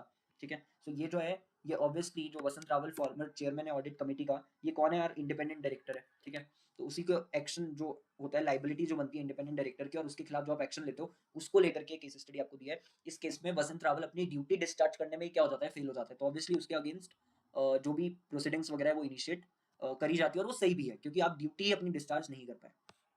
इसमें ये लिखा कि रावल जो है वो क्या करता है, allegedly turned a blind eye to the allegations that Vinod Gupta directed the company to improperly pay himself $9.5 million that he then spent on corporate jets, service for his yacht, life insurance premium, and payment of personal credit cards. In addition, complaint alleged that Gupta directed the company to enter into related party transactions totaling approximately $9.3 million with entities that he controlled or with whom he was affiliated, जैसे Annapurna corporation, Aspen leasing services LLC. ठीक है, ये सब जो है इन companies के साथ में ये ट्रांजैक्शंस वगैरह करेगा. ठीक है, रिलेटेड पार्टी ट्रांजैक्शन प्लस ये related party transactions were not disclosed in the company's public filings also. तो यहाँ पर रावल फेल हो जाता है to respond appropriately to various red flags concerning the Gupta's expenses and the enforced related party transaction. rather than seeking assistance from outside counsel या rigorously scrutinizing the transaction, Rawal जो है वो क्या करता है, इन डेप्थ इन्वेस्टिगेशन खुद ही से चालू कर देता है और अपनी रिपोर्ट प्रेजेंट कर देता है 12 दिनों में ही सिर्फ. Rawal report however omitted critical facts. ठीक है, SEC charged Raval for failing in his affirmative responsibilities and thus violating the anti-fraud, proxy and reporting provisions of the US Exchange Act. वैसे इंडियन सिनेरियो उसमें भी केस हुआ था, ये Bhopal gas tragedy वाला. उसमें जो नॉन एग्जीक्यूटिव चेयरमैन था यूनियन कार्बाइड इंडिया लिमिटेड का, उसको गिल्टी जो है वो ठहराया गया था और उसको सेंटेंस करा गया था to 2 years of imprisonment along with 7 others accused, क्योंकि वो अपनी रिस्पॉन्सिबिलिटी सही तरीके से डिस्चार्ज नहीं कर पाया था. तो ये केस स्टडी जो है वो भी आपको ध्यान में रखनी है, स्पेशली एसईसी वाली, बिकॉज इसके फैक्ट्स को यूज करके आपको एक केस स्टडी बनाई जा सकती है. ठीक है, उसके बाद नेक्स्ट जो पॉइंट आता है वो आता है आपका other good practices to enhance the board effectiveness. इसमें लिखा है appointment of lead independent director. आप एक इंडिपेंडेंट डायरेक्टर को as a lead independent director appoint कर सकते हो. सो इसमें लिखा है it is considered a good practice to designate an independent director as a lead independent director या senior independent director. Lead independent director एक highly versatile intermediary के तौर पे काम करता है between the chair, the board and the board stake holder. ठीक है, they monitor the relationship between the chair and the CEO and ensure that it is a well functioning working relationship without becoming too close or powerful. Then lead independent director coordinate करने का भी काम करता है activities of other non employee directors and advises the chairman on issues ranging from schedule of board meeting to recommending the retention of advisers या consultants to the management. तो इसमें जो पहली वाली लाइन लिखी है कि it is a good practice to designate it is a good practice to designate an independent director या लीड इंडिपेंडेंट डायरेक्टर या सीनियर इंडिपेंडेंट डायरेक्टर, इस लाइन को वो दे देंगे आपको और इसके बेसिस पे वो आपसे क्या कर सकते हैं, जो क्वेश्चन है ठीक है वो फ्रेम करके पूछ सकते हैं किस चीज को लेकर, role of the lead independent director को लेकर के, या इसके बाद की जो लाइन आपको दी है कि लीड इंडिपेंडेंट डायरेक्टर जो है वो एक हाईली वर्सेटाइल इंटरमीडियरी होता है ठीक है बिटवीन दी चेयर वगैरह, ये वाला पॉइंट देकर के भी वो आपको रोल ऑफ इंडिपेंडेंट डायरेक्टर जो है वो पूछ सकते हैं, तो ये आपको ध्यान में रखना है। इसके बाद ये लाइन आप ध्यान में रखोगे ठीक है, क्योंकि इसका यूज करके वो कमेंट बेस्ड या in light of this statement वाले क्वेश्चन बन सकते हैं। Role of lead independent director क्या है वो आपको पॉइंट दिए, as a principal liaison act करेगा between the independent directors of the board and the chairman of the board, develop करेगा एजेंडा फॉर एंड प्रिसाइड करेगा at executive sessions of the board's independent directors, advise करेगा chairman को of the board as to an appropriate schedule for board meeting, seeking to ensure that independent directors perform कर सके अपनी duties responsibly while not interfering with the flow of the company operations, approve करना with the chairman of the board the agenda for the board and board committee meetings and the need for special meetings of the board, advise करना chairman of the board को as to the quality, quantity, timeliness of the information submitted by the company's management that is necessary or appropriate for the independent directors to effectively and responsibly perform their duties, recommend करना board को retention of advisers consultants जो कि report करेंगे directly to the board, interview जो है conduct करना along with the chair of the nomination and जो corporate governance committee है सभी बोर्ड कैंडिडेट्स को एंड रिकमेंडेशंस देना to the nominating and corporate governance committee with respect to the appointment वगैरह, assist करना बोर्ड को एंड कंपनी ऑफिसर्स को in better ensuring the compliance with an implementation of the governance guidelines, then serve करना as chairman of the board when the chairman is not present and serves as a liaison for consultation and communication with the shareholders। तो ये सब role आपको जो है ध्यान में रखना है, क्वेश्चन आपको बहुत ध्यान से पढ़ना है कि वो रोल ऑफ इंडिपेंडेंट डायरेक्टर पूछ रहे हैं या वो role of lead independent director आपसे पूछ रहे हैं ठीक है।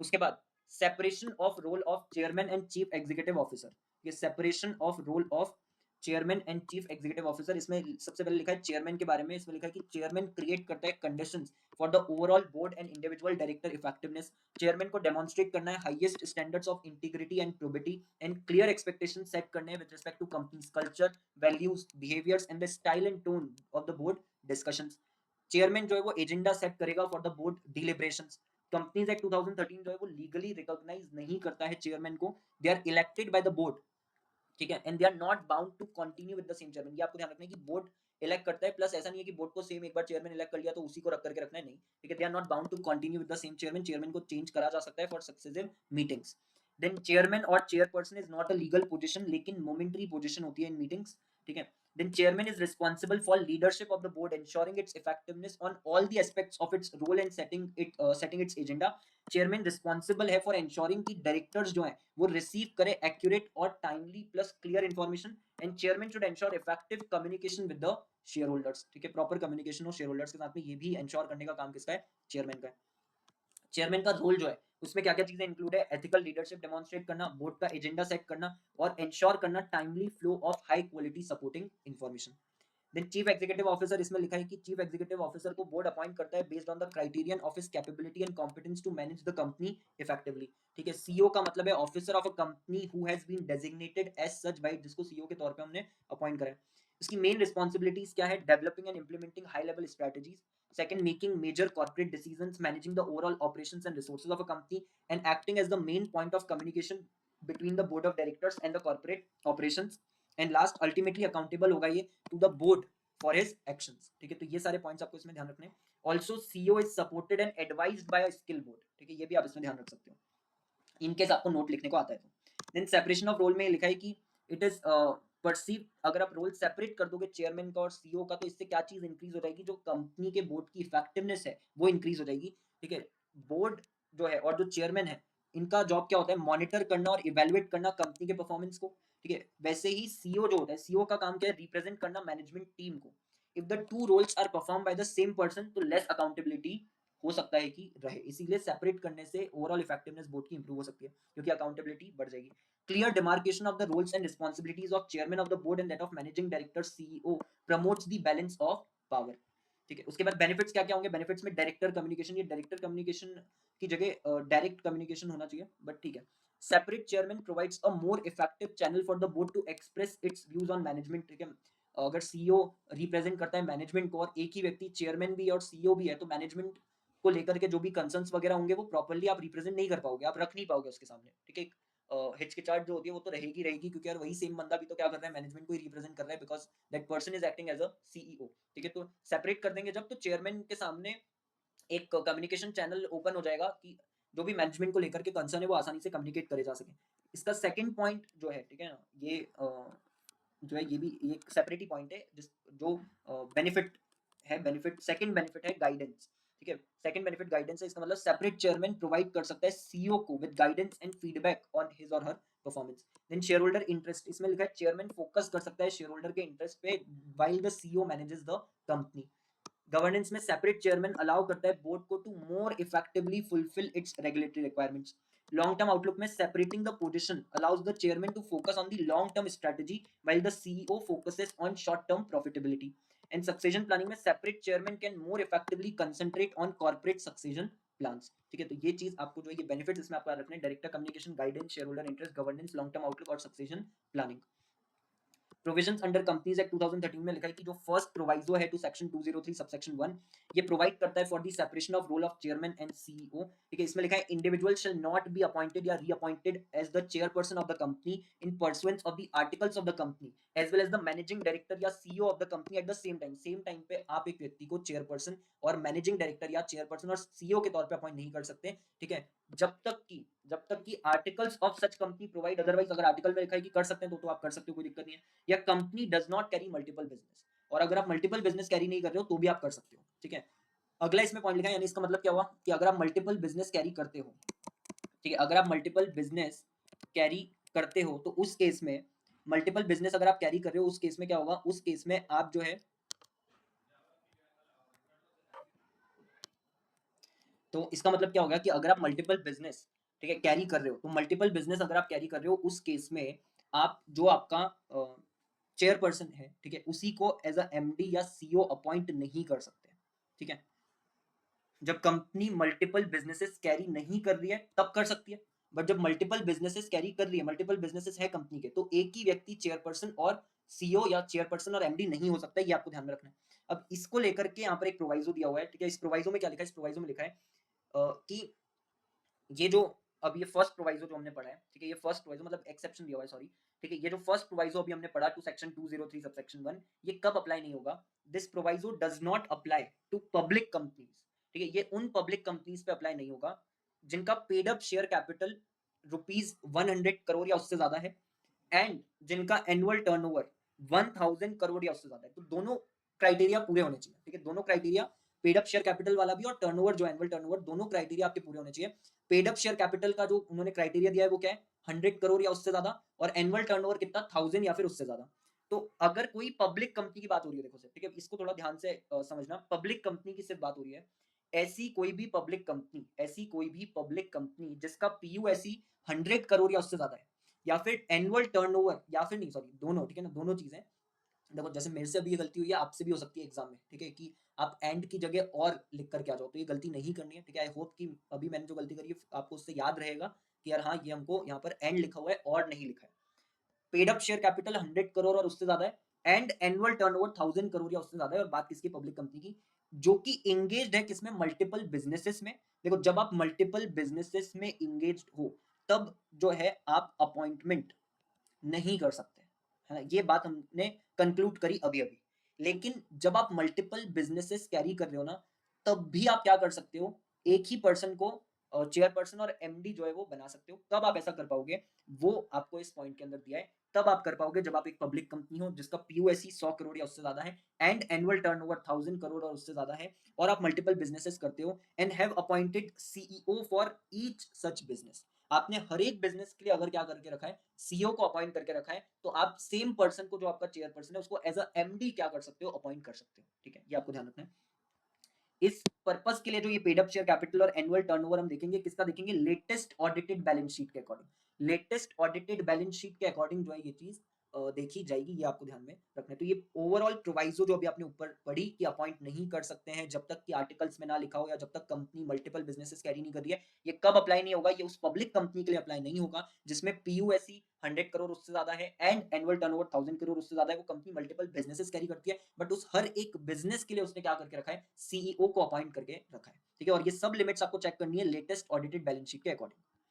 उसके बाद provision under SEBI LODR regulation 2015, इसमें लिखा है रेगुलेशन 17(1)(b) जो है वो बोलती है कि top 500 listed entities shall ensure, जो चेयरपर्सन है of the board of such listed entity shall be a non executive director, एक तो वो नॉन एग्जीक्यूटिव डायरेक्टर होना चाहिए, plus not be related to the managing director या चीफ एग्जीक्यूटिव ऑफिसर, वो managing director से रिलेटेड नहीं होना चाहिए, वो चीफ एग्जीक्यूटिव ऑफिसर से भी रिलेटेड नहीं होना चाहिए। प्रोवाइडेड ये सब रेगुलेशन एप्लीकेबल नहीं होगा उन लिस्टेड एंटिटीज पे जिनमें कोई आइडेंटिफिएबल प्रमोटर नहीं है as per the share holding pattern, जो स्टॉक एक्सचेंज के साथ क्या करा गया, फाइल करा गया है। तो जो आप शेयर होल्डिंग पैटर्न फाइल कर रहे हो उससे पता चल रहा है कि कंपनी में कोई आइडेंटिफिएबल प्रमोटर है ही नहीं, ठीक है। तो उस केस में ये प्रोविजन एप्लीकेबल नहीं है। वहां पर आपका जो चेयरपर्सन है वो एक एग्जीक्यूटिव डायरेक्टर भी हो सकता है और वो रिलेटेड भी हो सकता है किसके साथ में, मैनेजिंग डायरेक्टर या चीफ एग्जीक्यूटिव ऑफिसर के साथ में। उसके बाद ऑब्वियसली ये टॉप 500 जो है कैसे डिटरमाइन होगा, on the basis of market capitalisation as at the end of the immediate previous financial year.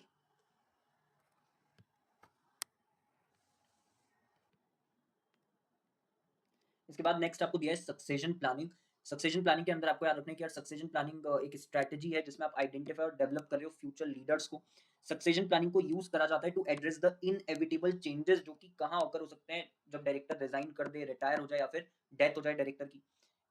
ये आपकी हेल्प करता है टू एंश्योर कि बोर्ड जो इसमें डायरेक्टर्स इंक्लूड हों with a balanced level of institutional knowledge and fresh perspectives. अच्छा, well prepared board जो है वो डेवलप करता है सक्सेशन प्लान को जो प्रोवाइड करे guidance on identifying and sourcing the potential board members जो फुलफिल कर सकते हैं की requirements. Succession planning is again an ongoing process, लगातार चलती रहती है जिसमें आप आइडेंटिफाई करते हो, असेस करते हो, डेवलप करते हो पीपल को to ensure the continuity of the board, ठीक है। सक्सेशन प्लानिंग के अंदर क्या चीज आ जाती है, it include succession and renewal for the board as a whole. Then इसके अंदर हम रिव्यू करते हैं स्किल्स जो कि रिक्वायर्ड है, गैप्स आइडेंटिफाई करते हैं, डेवलप करते हैं transparent appointment criteria and inform the succession planning, ठीक है। देन उसके बाद इन्फॉर्म सक्सेशन प्लानिंग यानी रैशनली जो है सारी चीजें प्लान होती है कि यार अभी जो हमारा करंट बोर्ड है वो किस तरीके से काम कर रहा है। देन उसके बाद क्या गैप्स हैं अभी, ठीक है, स्किल सेट को लेकर के या एक्सपीरियंस जो और हमको बोर्ड के अंदर लेकर के आना चाहिए, ठीक है, वो सब गैप्स आइडेंटिफाई होंगे और फिर उसके बाद में किसको अब अपॉइंट करना है, किसको लेकर के आना है, वो चीज डिसाइड होगी, ठीक है। उसके बाद अगली चीज जो कमिटी है, नॉमिनेशन रेम्यूनरेशन कमिटी, वो पेरियोडिकली असेस करती ही है whether the desired outcome has been achieved and propose changes to the process as necessary. तो वो चेक कर लेंगे कि डिजायर्ड आउटकम जो है वो अचीव हुआ है नहीं, और फिर उसके अकॉर्डिंग जो भी चेंजेस करने प्रोसेस में वो भी बता दिए जाएंगे। तो ये सक्सेशन प्लानिंग के ये कुछ पॉइंट्स है जो आप ध्यान में रखोगे, क्यों, क्योंकि ये पॉइंट्स हैं, ठीक है, इनका यूज करके आप नोट लिख सकते हो जो सक्सेशन प्लानिंग पे आपको आ सकता है। स्टार्टिंग में जो ये पैरा दिया है, ठीक है, इसके अंदर यही बोला है कि ज्यादातर कंपनीज इंडिया में फैमिली ओन्ड बिजनेसेस हैं, इसलिए सक्सेशन प्लानिंग इंपॉर्टेंट है, ठीक है। तो ये यहाँ पे जो फिगर्स दिया है कि about 2/3 of companies in S&P BSE 500 index classified as family owned businesses, ये देकर के भी आपसे कमेंट बेस्ड क्वेश्चन पूछा जा सकता है। और वो आपसे क्या पूछ सकते हैं, वो आपसे पूछ सकते हैं leading practices for board succession planning, ठीक है। तो ऊपर जो अभी हमने पैरा पढ़ा है इसमें से कोई सी भी लाइन आपको दे दी जाएगी और फिर आपको बोला जाएगा कि क्या लीडिंग प्रैक्टिसेस हैं सक्सेशन प्लानिंग को लेकर के, वो बताओ। या तो डायरेक्टली ही पूछ लेंगे या फिर इस तरीके से पूछ लेंगे लाइन वगैरह देकर के। तो लीडिंग प्रैक्टिसेस क्या क्या है वो आप बताओगे। सबसे पहले स्किल्स मैट्रिक्स जो है उसका यूज करना, जिससे कि हम प्रोएक्टिवली शेप कर सकें बोर्ड के कॉम्पोजिशन को, ठीक है, जो भी डिजायर्ड कॉम्पोजिशन हमको चाहिए। अगेन इट डिपेंड्स कि क्या गैप्स है अभी करेंट कॉम्पोजिशन में। That incorporates strategic direction and opportunities, regulatory and industry developments, challenges and transformation। तो इन सब चीजों को कंसिडर करके हम डिसाइड करेंगे कि हमारा जो बोर्ड कॉम्पोजिशन है वो अभी करंट लेवल पे कहाँ पर खड़ा हुआ है और क्या गैप्स हैं और फिर कैसे उसको फुलफिल करना है। Conducting robust annual performance evaluation, ठीक है, including the facilitation by an independent third party, यानी कि इंडिपेंडेंट थर्ड पार्टी भी क्या करे इसमें परफॉर्मेंस को इवैल्यूएट करने का काम करे। तो थर्ड पार्टी को भी आप अपॉइंट कर सकते हो जो आकर के ये एनुअल परफॉर्मेंस इवैल्यूएशन करेंगे। Establishing and enhancing return director qualification standards, ठीक है, तो क्वालिफिकेशन स्टैंडर्ड्स कंप्लीटली सेट कर देना कि यार डायरेक्टर जिसको हम अपॉइंट करेंगे उसको ये क्वालिफिकेशन जो है वो पूरी करनी पड़ेगी, ये एलिजिबिलिटी क्राइटेरिया पूरा करना पड़ेगा, ठीक है, ये एक्सपीरियंस उसके पास होना चाहिए, तो वो क्लियरली कम्युनिकेट कर देना, एस्टैब्लिश कर देना। रिव्यू करना evolving committee and board leadership needs को कि कहाँ जरूरत लग रही है, ठीक है, लीडरशिप में कहाँ पर गैप है, उसके अकॉर्डिंग हम डिसाइड करेंगे कि यार अब नेक्स्ट हमको किसको रखना है। तो ये भी आप क्या करोगे, रिव्यू करने का काम जो है यहाँ पर करोगे, इंक्लूडिंग दी टाइम कमिटमेंट जो कि रिक्वायर्ड है, बिकॉज टाइम कमिटमेंट के अकॉर्डिंग आप डिसाइड करोगे किसको बीओडी में इंक्लूड करना है नहीं करना। जैसे एक डायरेक्टर है वो मल्टीपल कंपनीज में इंडिपेंडेंट डायरेक्टर के तौर पे एक्ट कर रहा है या नॉन एग्जीक्यूटिव डायरेक्टर के तौर पे एक्ट कर रहा है, तो उसके पास उतना टाइम नहीं है, तो क्या आप उसको रखना चाहते हो नहीं रखना चाहते, तो वो डिपेंड करता है कि आपको कितना टाइम कमिटमेंट चाहिए उसका, ठीक है। तो वो सारी चीजें इसके अंदर आ जाएगी। Consider the director election results and engagement by the investors. Prioritize करना independent mindset on the boards and making sure mentoring and development opportunities are available for the incoming directors. ठीक है, तो ये सब लीडिंग प्रैक्टिसेस हैं succession planning के लिए, ठीक है। अगर शॉर्ट में रखें याद तो क्या क्या हो जाएगा, स्किल मैट्रिक्स का यूज करना, एनुअल परफॉर्मेंस इवेल्युएशन करना, राइटिंग में होने चाहिए आपके जो भी क्वालिफिकेशन स्टैंडर्ड्स हैं, इवॉल्विंग कमिटी और बोर्ड लीडरशिप नीड्स को रिव्यू करना, जो डायरेक्टर के इलेक्शन रिजल्ट्स आ रहे हैं और जो इन्वेस्टर्स चाहते हैं, ठीक है, कि किसको अपॉइंट करना चाहिए क्या करना चाहिए, वो सब चीज़ों को कंसिडर करना, प्रायोरिटाइज करना किस चीज़ को, इंडिपेंडेंट माइंडसेट को बोर्ड्स में, ठीक है। प्लस मेकिंग श्योर कि जो मेंटरिंग और डेवलपमेंट अपॉर्चुनिटीज है वो अवेलेबल होनी चाहिए जो नए डायरेक्टर्स ज्वाइन होंगे उनके लिए। अब इसको लेकर के सक्सेशन प्लानिंग को लेकर के कंपनीज एक्ट में तो कोई स्पेसिफिक प्रोविजन नहीं है, ठीक है। यूजुअली ये जो पॉइंट है ये कहाँ पर इंक्लूड कर दिया जाता है, जो एनआरसी का टर्म्स ऑफ रेफरेंस होता है उसके अंदर कर दिया जाता है। हालांकि सेबी एलओडीआर में लिखा हुआ है कि बोर्ड ऑफ डायरेक्टर्स जो है लिस्टेड एंटिटी है उनको सेटिस्फाई करना है खुद को कि प्लान्स एग्जिस्ट करते हैं for orderly succession for appointment to the BOD and senior management, ठीक है। तो ये आप इसके अंदर ध्यान रखोगे। उसके बाद ये केस स्टडीज आपको दी है, मारिको लिमिटेड की केस स्टडी आपको दी है, ठीक है। इसके अंदर ये लिखा है यार कि जो इस मारी वाला है, ठीक है, जो चेयरपर्सन या मैनेजिंग डायरेक्टर थे कंपनी के, उन्होंने प्रोफेशनल एमडी को क्या कर दिया था, अपॉइंट कर दिया था, जिसका नाम था सौगाता गुप्ता, ठीक है, सौगात गुप्ता है सौगाता गुप्ता, ठीक है, जो भी प्रोनाउंसिएशन इसका। He proceeded to then make his own role non executive, he would no longer look after the day-to-day operations, instead allowing a team of professionals to run the company. He would remain the chairperson of the company, chairperson तो थे, but apart from that जो भी involvement था day to day operations में उन सबसे उन्होंने खुद को क्या कर लिया, रिमूव कर लिया। तो this is example of succession planning. By making an investment in professional leadership and staying away from day-to-day management, he has sought to demonstrate to the market that interests of the promoter group are aligned with those of the other stakeholders. ठीक है, वैसे ही Godrej group का आपको यहाँ पर दिया है कि आदि Godrej has ensured that companies are run by a combination of family members and industry professionals. The group appointed a facilitator in the past to oversee the succession planning in the group. Family members seeking to enter the business and management roles, they are required to be well qualified. तो हर कोई नहीं आ सकता, well qualified होने चाहिए, तो वो उन्होंने standards बना रखे हैं क्वालिफिकेशन के। तो ये सब क्या यार सक्सेशन प्लानिंग का जो है डेमोन्स्ट्रेशन है, ठीक है। उसके बाद directors training development and familiarisation, इसमें क्या बोला है, डायरेक्टर की सबसे पहले ट्रेनिंग, इसमें लिखा है इंपॉर्टेंट एस्पेक्ट है बोर्ड की इफेक्टिवनेस के लिए, वो क्या है कि आपको एप्रोप्रिएट अटेंशन पे करना है to the overall development and training of the directors. Director का ओरिएंटेशन इंडक्शन जो है वो पहली स्टेप है बोर्ड के कंटिन्यूइंग इंप्रूवमेंट में, ठीक है। Board composition is getting more diverse, एक सिस्टम ऑफ फॉर्मल ट्रेनिंग और इवैल्यूएशन जो है वो होना चाहिए जो कि फोस्टर करेगा ट्रस्ट, कोहेशन और communication among the board members, क्योंकि डाइवर्सिटी बढ़ती जा रही है तो ये एक प्रॉपर सिस्टम होना चाहिए ट्रेनिंग के लिए। देन जो भी बोर्ड ऑफ डायरेक्टर्स हैं वो प्राइमरीली रिस्पॉन्सिबल होते हैं गुड गवर्नेंस के लिए, ठीक है, गुड गवर्नेंस प्रैक्टिसेस के लिए, और अपनी इस रिस्पॉन्सिबिलिटी को अगर वो डिस्चार्ज करना चाहते हैं तो डिस्चार्ज करने के लिए, हाँ, तो मैं आपको ये बोल रहा था कि बोर्ड ऑफ डायरेक्टर्स जो है वो प्राइमरीली रिस्पॉन्सिबल होते हैं गुड गवर्नेंस के लिए, ठीक है। और ये जो गुड गवर्नेंस की उनकी रिस्पॉन्सिबिलिटी है इसको डिस्चार्ज करने के लिए बहुत जरूरी है कि उनको नया नया नॉलेज जो है और स्किल्स जो है वो कंटिन्यूअसली मिलती रहे, तो इसलिए ये ट्रेनिंग वाला पॉइंट इंपॉर्टेंट हो जाता है।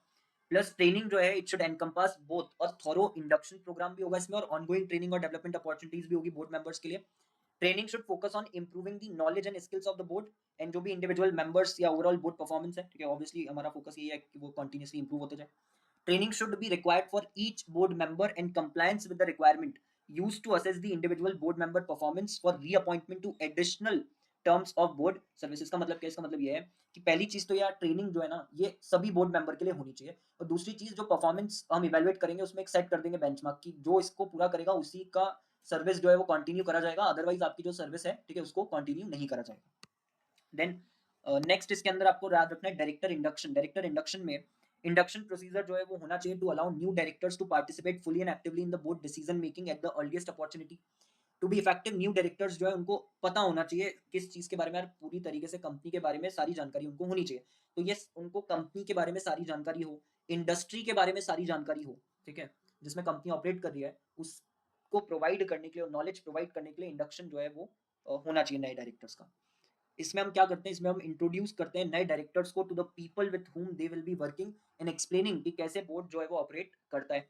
It involves building up rapid trust and credibility with the other directors so that जो नया डायरेक्टर है is accepted by and can work with the fellow directors. इसके अंदर मेथड्स क्या क्या कॉमनली यूज होती है इंडक्शन के लिए, ब्रीफिंग पेपर्स, इंटरनल विजिट्स और इंट्रोडक्शंस। इंडक्शन प्रोग्राम अवेलेबल होना चाहिए to enable new directors to gain an understanding of किन किन चीजों की, कंपनी के financial, strategic, operational, risk management और रिस्क मैनेजमेंट पोजीशन क्या है, rights, duties, responsibilities of the directors, roles and responsibilities senior executives की और role of the board committees. Induction kit जो है वो प्रोवाइड करी जाएगी नए डायरेक्टर्स को, जिसके अंदर क्या क्या चीजें होनी चाहिए। तो memorandum and articles of association with a summary of most important provisions of the memorandum and articles, brief history होना चाहिए कंपनी के बारे में, करंट बिजनेस प्लान और मार्केट एनालिसिस, बजट्स वगैरह होने चाहिए, सारी रेलेवेंट पॉलिसीज प्रोसीजर जैसे policy for obtaining the independent professional advice for directors, ये सब इसमें होना चाहिए। देन उसके बाद जो आपका प्रोटोकॉल होता है, प्रोसीजर्स होते हैं, ड्रेस कोड होता है बोर्ड मीटिंग के लिए, general meeting, staff, social events के लिए, साइट विजिट्स के लिए, including the involvement of partners, ये सब इसमें आएगा। Press releases in the last 1 year, copies of recent press cutting and articles concerning the company, annual report for the last 3 years, notes on agenda and minutes of the last 6 board meetings, board meeting schedule and board committee meeting schedule and description of the board procedure। ये सब चीजें उस induction kit के अंदर आ जाएंगी। तो ये जो आपको इंडक्शन किट के अंदर क्या क्या आता है ये भी ध्यान में रखना है, इस पे भी आपको सेपरेट क्वेश्चन जो है वो आ सकता है। देन लास्ट इसके सेकंड लास्ट इसमें डायरेक्टर्स डेवलपमेंट। डायरेक्टर्स डेवलपमेंट में लिखा है कि professional development should not be treated as merely another training schedule, ठीक है, मतलब फॉर्मेलिटी नहीं करनी है यार, ये स्ट्रक्चर्ड होना चाहिए प्रॉपर्ली, जिससे एग्जिस्टिंग स्किल्स और नॉलेज जो है डायरेक्टर का उसको और अच्छा करा जा सके। It is a good practice for the board to arrange for an ongoing updation of their members with changes in the governance, technologies, market, products and so on. किसकी मदद से वो कर सकते हैं, ऑनगोइंग एजुकेशन प्रोवाइड करके, site visits की मदद से, सेमिनार्स कंडक्ट करके और short term and long term courses जो है वो प्रोवाइड करके। Familiarisation programme for independent director, ये भी इंपॉर्टेंट है, इसमें लिखा है regulation number 25 sub regulation number 7 जो है सीबी एलओडीआर की, कि वो प्रोवाइड करती है कि लिस्टेड एंटिटी फेमिलियराइज करे इंडिपेंडेंट डायरेक्टर को through various programmes about the listed entity, यानी अलग अलग प्रोग्राम्स कंडक्ट करके आप लिस्टेड एंटिटी से फेमिलियर करवाओ किसको, जो भी न्यूली अपॉइंटेड इंडिपेंडेंट डायरेक्टर है। इसमें क्या क्या चीजों से आपको उसको फेमिलियर करवाना है, जो नेचर ऑफ द इंडस्ट्री है जिसमें लिस्टेड एंटिटी ऑपरेट कर रही है, बिजनेस मॉडल जो है लिस्टेड एंटिटी का, रोल्स, राइट्स एंड रिस्पॉन्सिबिलिटीज जो इंडिपेंडेंट डायरेक्टर के, और दूसरा कोई भी रेलेवेंट इन्फॉर्मेशन। शेड्यूल 4 जो है कंपनीज एक्ट 2013 का, उसमें लिखा है कि independent director shall undertake appropriate induction and regularly update and refresh their skills, knowledge and familiarity with the company. तो ये जो है आपको इसके अंदर ध्यान में रखना है, जो अभी हमने ये पॉइंट पढ़ा है, ठीक है। ये सारे इंपॉर्टेंट है, डायरेक्टर ट्रेनिंग, इंडक्शन, डेवलपमेंट और फैमिलियराइजेशन। अब जो नेक्स्ट टॉपिक आपको दिया है वो है performance evaluation of the board and management. इसके अंदर आपको सबसे पहले समझना है कि बोर्ड इवैल्यूएशन की मींस है जिसकी मदद से बोर्ड रिकॉग्नाइज करता है और करेक्ट करता है जो भी कॉर्पोरेट गवर्नेंस की प्रॉब्लम्स हैं एंड रियल वैल्यू ऐड करता है ऑर्गेनाइजेशन में। प्रॉपर्ली अगर आप कंडक्ट करते हो बोर्ड इवैल्यूएशन तो उससे क्या होता है, ये कंट्रीब्यूट करता है significantly to the performance improvements तीनों लेवल पर, ऑर्गेनाइजेशनल लेवल पे, बोर्ड लेवल पे और इंडिविजुअल मेंबर लेवल पे। दूसरी चीज, बोर्ड इवैल्यूएशन करने से जो रोल्स एंड रिस्पॉन्सिबिलिटीज दी गई है डायरेक्टर को वो कितना इफेक्टिवली फुलफिल करी गई है वो आपको पता चलता है। तो ये भी एक चीज है जो आप लिख करके आ सकते हो। देन उसके बाद परफॉर्मेंस मेजरमेंट जब करते हैं अगेंस्ट द सेट बेंचमार्क्स, पहले से ही डिसाइड कर लेते हैं कि यार इस तरीके की परफॉर्मेंस जो है वो होनी चाहिए, एक्सपेक्टेड लेवल ऑफ परफॉर्मेंस। अब एक्सपेक्टेड लेवल ऑफ परफॉर्मेंस से जब हम एक्चुअल लेवल ऑफ परफॉर्मेंस को मेजर करके देख रहे हैं तो उससे क्या होता है, उससे हमको एक तो जो बोर्ड की इफेक्टिवनेस है उसके बारे में पता चलता है, प्लस अपॉर्चुनिटी मिलती है कि हम उसको और एनहांस कर सकें। दूसरा, हम स्ट्रेंथ्स जो उसको मैक्सिमाइज कर पाते हैं, वीकनेस को टैकल कर पाते हैं और इंप्रूव कर पाते हैं कॉर्पोरेट रिलेशनशिप्स। एनुअल असेसमेंट एक तरीका है जिससे आप गुड बोर्ड्स को कन्वर्ट कर सकते हो इनटू ग्रेट बोर्ड्स। ये लाइन जो है ये आपको आ सकती है कमेंट बेस्ड क्वेश्चन के लिए, ठीक है। इस लाइन पे कमेंट बेस्ड क्वेश्चन जो है वो बनाया जा सकता है, तो ये वाली लाइन आपको ध्यान रखनी है। Annual assessment is a powerful tool to convert good boards into great boards, ठीक है। इसमें अगर आपको आता है तो obviously they are asking you कि आप बोर्ड इवैल्यूएशन के बारे में क्या करो, लिखो, ठीक है।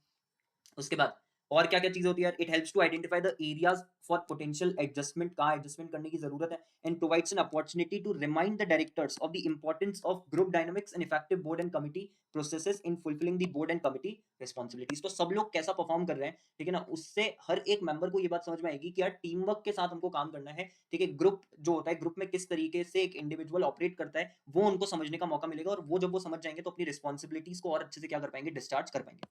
उसके बाद बोर्ड इवैल्यूएशन कंट्रीब्यूट करता है significantly to improved performance at 3 levels, ये हम ऑलरेडी अभी ऊपर देख चुके हैं, ऑर्गेनाइजेशनल लेवल, बोर्ड लेवल और individual board member level. Improves the leadership, team work, accountability, decision making, ये कम्युनिकेशन, एफिशिएंसी, ये सारी चीजें क्या करता है, इंप्रूव करता है। Commitment to annual evaluation is a powerful change agent, ठीक है। अगर आप एनुअल इवैल्यूएशन करते हो रेगुलरली, पेरियोडिकली, टाइमली बेसिस पे आप कर रहे हो प्रॉपर तरीके से, तो कहीं ना कहीं आपको ऑटोमेटिकली गैप्स अपनी पता चलती जाएंगी और आप स्मॉल इंप्रूवमेंट्स करते चले जाओगे। तो वो जो चेंज हमको चाहिए, ठीक है, पॉजिटिव चेंज, चाहे वो तीनों में से किसी भी लेवल पे, ऑर्गेनाइजेशनल लेवल पे, बोर्ड लेवल पे या फिर इंडिविजुअल मेंबर लेवल पे, वो हमको मिल सकता है अगर हम क्या करें, कमिटमेंट रखें टू द एनुअल इवैल्यूएशन, यानी लगातार एनुअल इवैल्यूएशन करते चले जाएं, ठीक है। ये भी आपको जो है कमेंट बेस्ड के लिए यूज करी जा सकती है लाइन, तो ये भी आपको ध्यान में रखना है।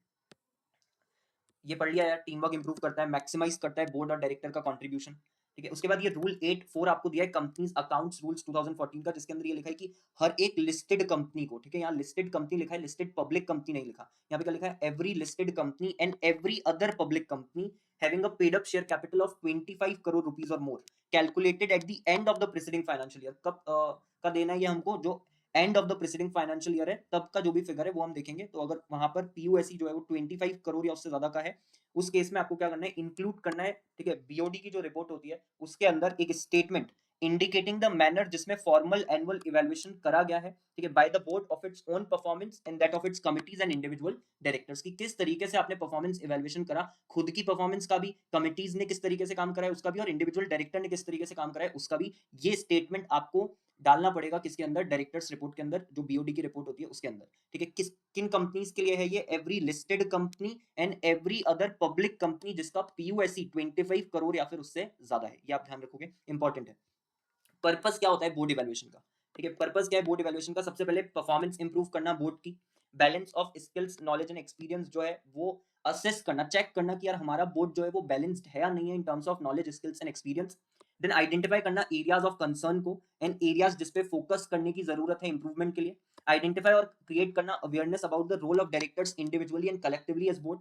बिल्ड करना team work among the board members, effective coordination between the board and management and overall growth of the organisation. ये सब क्या है, आपके पर्पस है, तो ये भी आपको ध्यान में रखना है। ऊपर कोई सी भी जो मैंने आपको लाइंस डिस्कस करी है उनको वो दे देंगे और वो आपसे बोलेंगे कि इस लाइन को ध्यान में रखते हुए इन light of this statement discuss the purpose of the board evaluation या कमेंट ऑन बोर्ड इवैल्यूएशन। इस तरीके से वो क्वेश्चन बना सकते हैं इसके ऊपर, तो आप ध्यान में रखोगे जो पॉइंट्स हमने डिस्कस करें। और ये रूल 8 स्पेशली आप जो ध्यान में रखोगे क्योंकि इसके अंदर लिमिट्स वगैरह दी हुई है, ठीक है।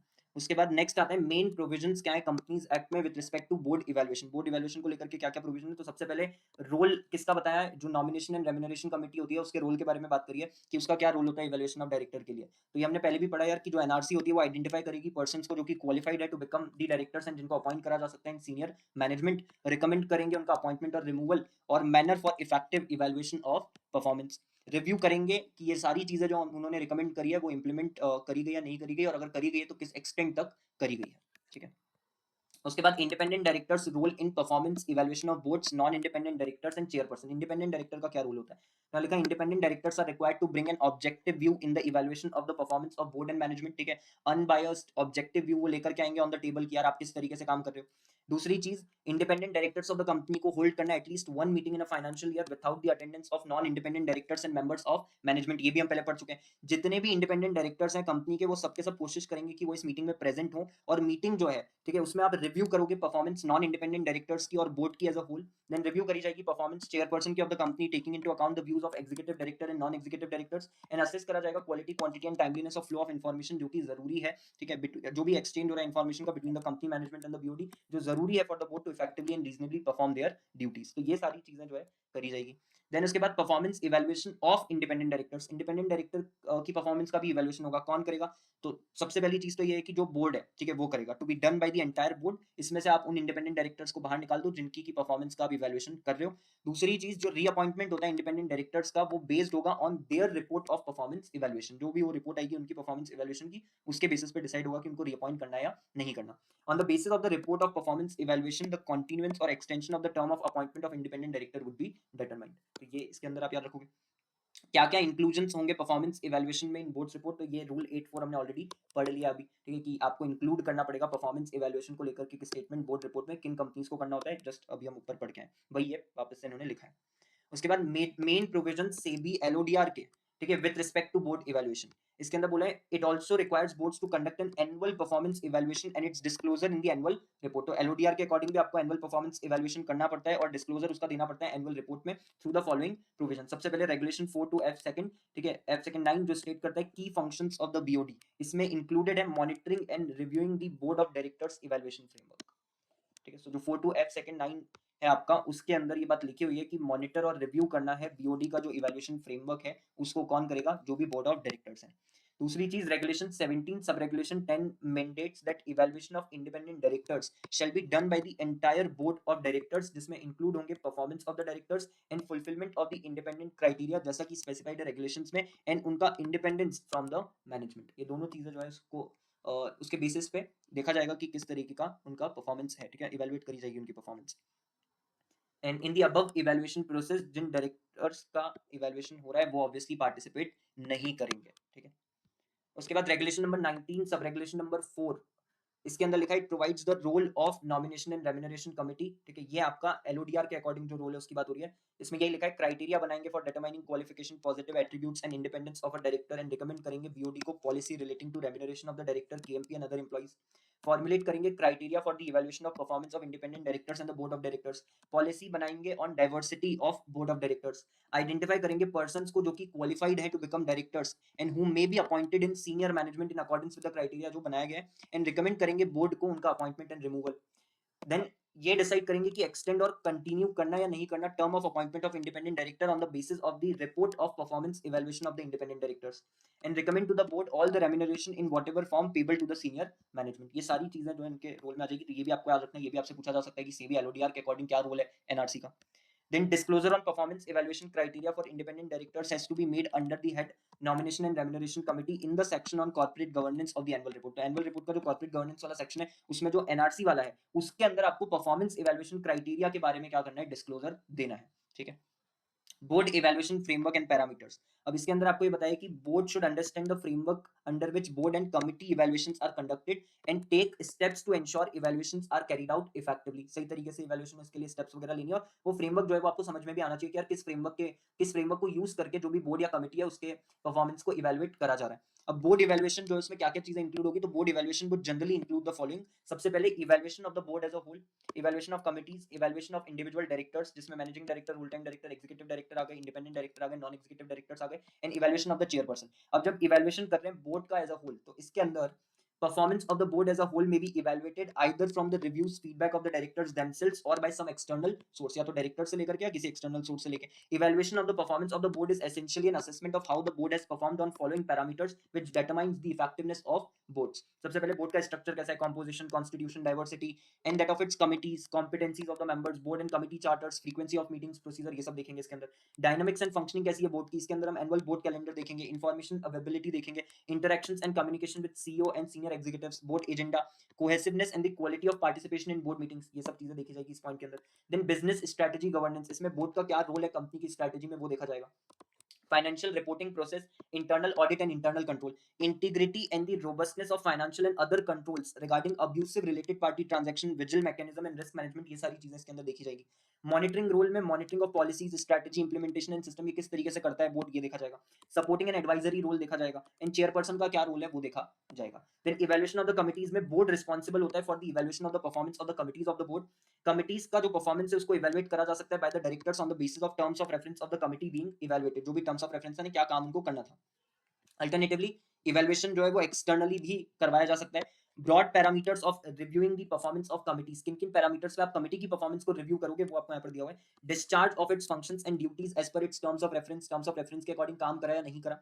Process and procedure followed for discharging its function, किस तरीके से अपने फंक्शंस डिस्चार्ज करें उसके लिए आपने क्या प्रोसेस और प्रोसीजर फॉलो करें। Effectiveness of the suggestions and recommendations received, size, structure and expertise of the committee, conduct of its meetings and procedures followed in this regard, and recommendations made to the board, क्या क्या recommendations वगैरह दिए गए। ये parameters आपको ध्यान रखने हैं बिकॉज इन पे भी क्वेश्चन आपको आ सकता है। इवैल्यूएशन ऑफ इंडिविजुअल डायरेक्टर, इसके अंदर सबसे पहले evaluation of managing director, full time director, executive director, इसमें लिखा है कि जो परफॉर्मेंस इवैल्यूएशन है इनका ये करा जाएगा, may be done bye all the director, सभी डायरेक्टर्स कर सकते हैं, ठीक है। ऑब्वियसली जो इंडिपेंडेंट डायरेक्टर्स है वो इनके इवैल्यूएशन में जो है पार्टिसिपेट करेंगे, ठीक है। Independent directors should review the performance of non independent directors. The broad parameters जिनके बेसिस पे इनकी परफॉर्मेंस को रिव्यू करा जाएगा वो कौन कौन से हैं, तो ये सारे हैं, ठीक है, ये पांचों। Achievement of financial business targets जो बोर्ड ने प्रिस्क्राइब करे हैं। Developing and managing executing business plans, operational plans, risk management, financial affairs of the organisation.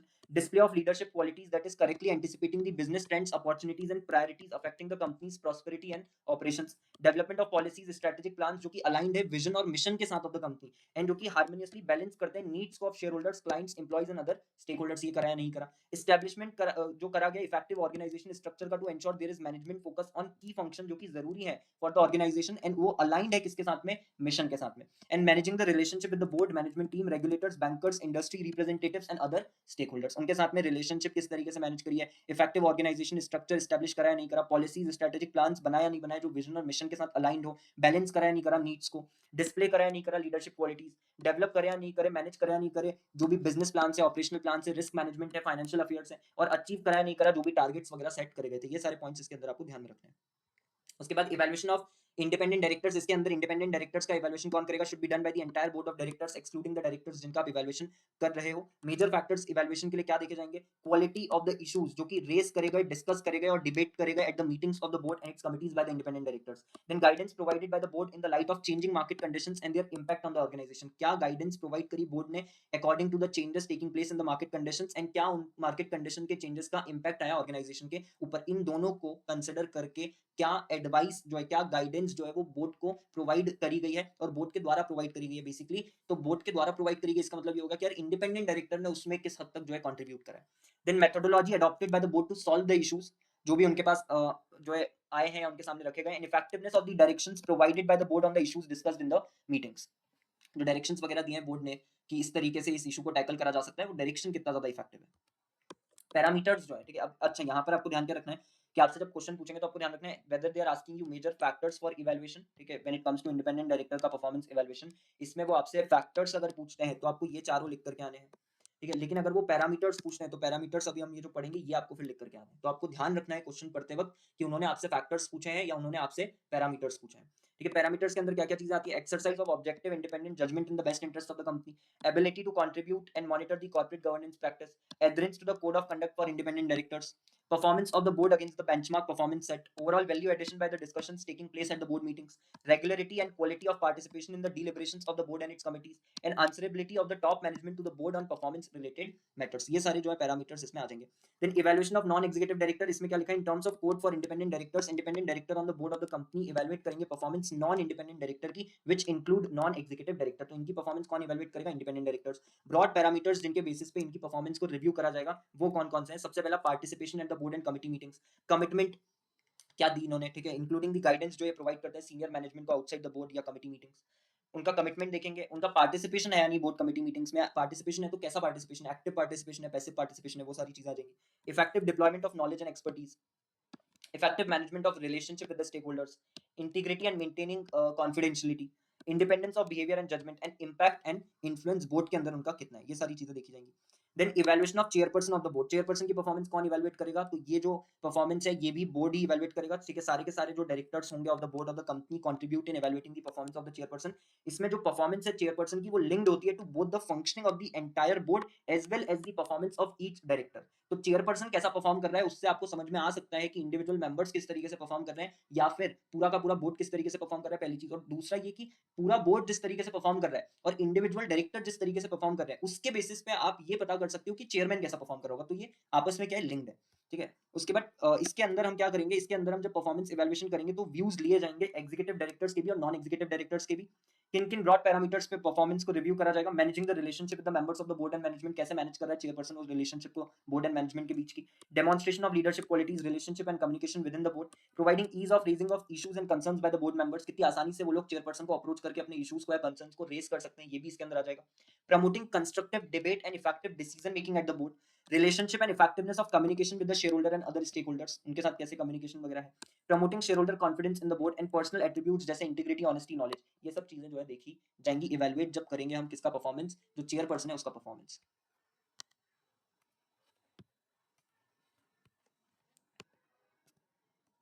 अब नेक्स्ट जो आपका टॉपिक है वो है board effectiveness and the role of the CS. इसके अंदर ये बोला है कि सीएस एक्ट करता है as a vital link between the company and its board of directors, shareholders and other stakeholders and regulatory authorities. ये close confidant होता है, board can commands confidence of the individual directors so as to ensure that culture of independence is promoted at the board and committee meetings and at the level of individual directors. तो यार देखो vital link है पहली चीज, तो ठीक है, vital link किसके बीच में, कंपनी और बीओडी के बीच में, प्लस जो शेयर होल्डर्स हैं, अदर स्टेक होल्डर्स हैं, रेगुलेटरी अथॉरिटीज है। उसके बाद सीएस जो है वो ऑब्वियसली कमांड करता है कॉन्फिडेंस, किसका कॉन्फिडेंस, इंडिविजुअल डायरेक्टर्स का, ठीक है। जिससे वो इंश्योर कर सके कल्चर ऑफ इंडिपेंडेंस बना रहे बोर्ड के अंदर और कमिटी मीटिंग्स में एंड इंडिविजुअल डायरेक्टर के लेवल पे भी, ठीक है। तो ये एक चीज होगी। उसके बाद कंपनी सेक्रेटरी जो है एक्ट करता है as a vital link between the company and its board of directors, shareholder, the stakeholder and regulatory authorities. ये तो अभी अपने पढ़ ली ऊपर line. Plays a key role in ensuring that board procedures are followed and regularly review, properly follow भी हो और time to time basis पे उनको रिव्यू भी करा जाए, ठीक है, जिससे जो भी चेंजेस करने हैं यार वो हो पाएंगे। Provides the board with guidance as to its duties, responsibilities and powers under various laws, rules and regulations, ठीक है। गाइडेंस भी प्रोवाइड करते हैं कि यार बोर्ड को किस तरीके से काम करना है, ठीक है, क्या क्या चीजें जो है कैरी आउट करनी है, उसको किस तरीके से वो लोग कर सकते हैं, और ऐसा नहीं कि सिर्फ मेयर फॉर्मेलिटी, उस चीज को वो अच्छे तरीके से कैसे कर सकते हैं, तो वो भी इसके अंदर आ जाएगा। Then acts as a compliance officer as well as in house legal counsel, तो जो भी लीगल एस्पेक्ट्स हैं उन पे भी आपको गाइडेंस मिल रही है, प्लस कंप्लायंस ऑफिसर तो है ही, ठीक है। Then is an important member of the corporate management team and acts as conscience keeper of the company. तो ये जो है आप लिख करके आओगे अगर आपसे रोल ऑफ सीएस पूछा जाता है तो, ठीक है। उसके बाद ऑब्वियसली स्पेशल स्टेटस मिला हुआ है यार केएमपी का, ये तो हमको पता ही है ना। फिर ये आपको दिया है कि 2031 के according read with rule 8 of companies appointment and remuneration of managerial personnel rule 2014, it is mandatory for every listed company and every other public company जिसका PUSE 10 करोड़ रुपीस या उससे ज्यादा है to appoint the whole time KMP including a whole time CS. Also, a company other than a company covered above, which has a paid up share capital of 10 crore rupees or more, shall have a whole time company secretary, यानी private company वाला जो case है वो भी इसमें आ जाएगा। Then CS जो है वो सेक्रेटरियल ऑडिटर्स जो है वो बन सकते हैं, ठीक है। रेगुलेशन 6(1) जो है सेबी एलओडीआर का, उसमें लिखा है कि every listed entity shall appoint a qualified CS as the compliance officer. Company secretary should report to the chairman on all the board governance matters. Company secretary का काम क्या है कि चेयरमैन को जाकर के जितने भी गवर्नेंस मैटर है उन सब पे रिपोर्ट देना, ठीक है। देन उसके बाद सीएस जो है वो इंश्योर करेगा presentation of high quality information to the board. Chairman and the CS should periodically review whether the board and the company's other governance processes, for example, board and committee evaluation, are fit for purpose and consider any improvements या initiatives जो कि strengthen कर सकते हैं किसको, governance of the company को। तो ये सारे पॉइंट्स आपको ध्यान रखने हैं इसके अंदर, ठीक है। आपको लिखने को अगर आता है कि सीएस का क्या रोल है when it comes to board effectiveness. उसके बाद आपको आगे उन्होंने दिया है बोर्ड इफेक्टिवनेस इंडिकेटर्स, ठीक है। बोर्ड इफेक्टिवनेस इंडिकेटर यानी कि क्या क्या सैंपल क्वेश्चंस हैं जिसका यूज करके हम चेक कर सकते हैं बोर्ड की इफेक्टिवनेस को इन एनी ऑर्गेनाइजेशन। तो इसमें सबसे पहला क्वेश्चन है, are the majority of your board members independent from the organisation. Majority board members independent है या नहीं है। Then do you have a set of required competencies articulated for your board and the committees, and do your current board members as a whole display the entire set of required competencies। तो जो भी आपने criteria let down करा है competencies को लेके, skills को लेके, एक्सपीरियंस को लेके, नॉलेज को लेकर के, वो पहले तो क्राइटेरिया एग्जिस्ट करता है नहीं करता, ठीक है। बनाया गया ऐसा क्राइटेरिया नहीं बनाया गया, और अगर बनाया गया है तो जो एग्जिस्टिंग बोर्ड मेंबर्स हैं वो उसको फुलफिल करते हैं या नहीं करते, ये इसमें आ जाएगा। Then do you have a board manual जिसमें कि आपने टर्म्स ऑफ रेफरेंस जो होती है बोर्ड की, बोर्ड कमिटीज की, इंडिविजुअल डायरेक्टर्स की, एंड जो कोड ऑफ कंडक्ट होता है वो उसके अंदर मेंशन हो। Does it have a forward list of topics for the year, कि आगे जो आने वाला टाइम है, ठीक है, साल में जो भी आगे हमको क्या क्या चीजें डिस्कस करनी है वो उसमें है या नहीं। Does at least one member of the board have extensive experience in the industry of your organisation. Does each director get a comprehensive orientation on the business of the organization and meet key senior staff before the first board meeting? Are directors offered continuing education in governance or a program of director certification? ये सारी चीजें हैं नहीं। Does each director display a keen interest or passion in the undertaking of the organization? ठीक है, इससे भी आपको बहुत सारी चीजें पता चल सकती है। Then do directors regularly attend both board and committee meetings? Are directors encouraged and supported when asking difficult or awkward questions from the management? Does the chairman solicit views from each director specifically? Does the chairman ask board members to refrain from expressing their personal views at the outset of a discussion? एक important discussion चल रहा है उसमें आप अपने personal views जो है वो डाल रहे हो, अगर तो चेयरमैन बोल रहा है नहीं बोल रहा कि यार नहीं ये चीज मत करो, ठीक है, अभी लाइक रिफ्रेन करो from expressing personal views. Then does the chair manage the timing of the board meetings to ensure that there is sufficient time for discussion after each topic is addressed by the management? Does the board regularly have outside experts attend to present on specific topics? Does the board have an in-camera meeting both before and after each board meeting? Does the board retain an independent consultant to help evaluate director and board performance? At the beginning of a board meeting, do the committee chairs have an opportunity to summarize the issues addressed and decisions taken at the prior committee meetings? Does the board have an effective system to provide board members with timely, relevant, and reliable financial and strategic information about the organization? Does the board review the risk identification and management system of the organisation, इसको review करा जा रहा है नहीं करा जा रहा. Does the board approve the business plan and major expenditure, board approve करता है नहीं करता जो भी बिजनेस प्लान वगैरह और जो भी आप बड़ा कोई एक्सपेंडिचर अगर करने वाले हो तो. Then does the board work with CEO and senior staff to develop and review the strategic plan. तो ये सारे वो क्वेश्चन है जिसको पूछ करके, ठीक है, जिनका आंसर जो है, ठीक है, वो करके पता कर सकते हैं कि बोर्ड जो है वो कितना इफेक्टिवली काम कर रहा है ऑर्गेनाइजेशन में. तो आपको इस पे भी क्वेश्चन आ सकता है, ठीक है. तो ये आपको ध्यान रखना है, बोर्ड इफेक्टिवनेस इंडिकेटर्स. उसके बाद जो मॉडल बोर्ड चार्टर है, इसके अंदर उन्होंने बोला है कि as a good practice companies जो है वो बोर्ड चार्टर क्रिएट कर सकती है which is intended as a tool to assist the directors in fulfilling their responsibilities as board member, जो कि मदद करता है डायरेक्टर्स को कि वो अपनी रिस्पॉन्सिबिलिटी डिस्चार्ज कर सके इन the capacity of a director. ठीक है, अब इसके अंदर क्या क्या चीजें आती है, मॉडल चार्टर में क्या क्या चीजें इंक्लूड होती है. तो सबसे पहले रोल क्या है बोर्ड का, रोल क्या है सीईओ और चेयरमैन का, रोल क्या है सीएस का, डायरेक्टर का code of conduct, conflict of interest होगा तो क्या करना है, related party transaction, board member qualification और skills, board meetings, delegation of authority by the board, role and power of committees, committee meetings, protocol for media contact and comment, जब media में आप जा रहे हो तो किस तरीके से बातचीत करनी है, क्या बोलना है, वो सारी चीज, hospitality and gifts, board evaluation, directors liability insurance, director induction training and familiarisation जो हम पहले भी देख चुके हैं, नॉन एग्जीक्यूटिव डायरेक्टर का रेम्यूनरेशन क्या होगा, रिम्बर्समेंट ऑफ एक्सपेंसेस मिलेगा नहीं मिलेगा, वो सारी चीज.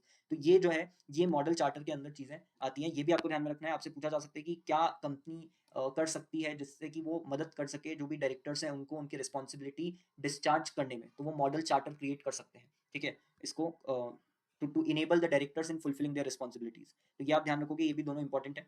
और ये है आपका पूरा चैप्टर नंबर 3. अगर इसके अंदर किसी भी पॉइंट में आपको कोई भी डाउट है, किसी भी टॉपिक में आपको कोई भी डाउट है, तो please feel free to reach out to me and I will listen to you patiently, एंड उसके बाद में जो भी आपके डाउट का आंसर होगा I will try to solve that.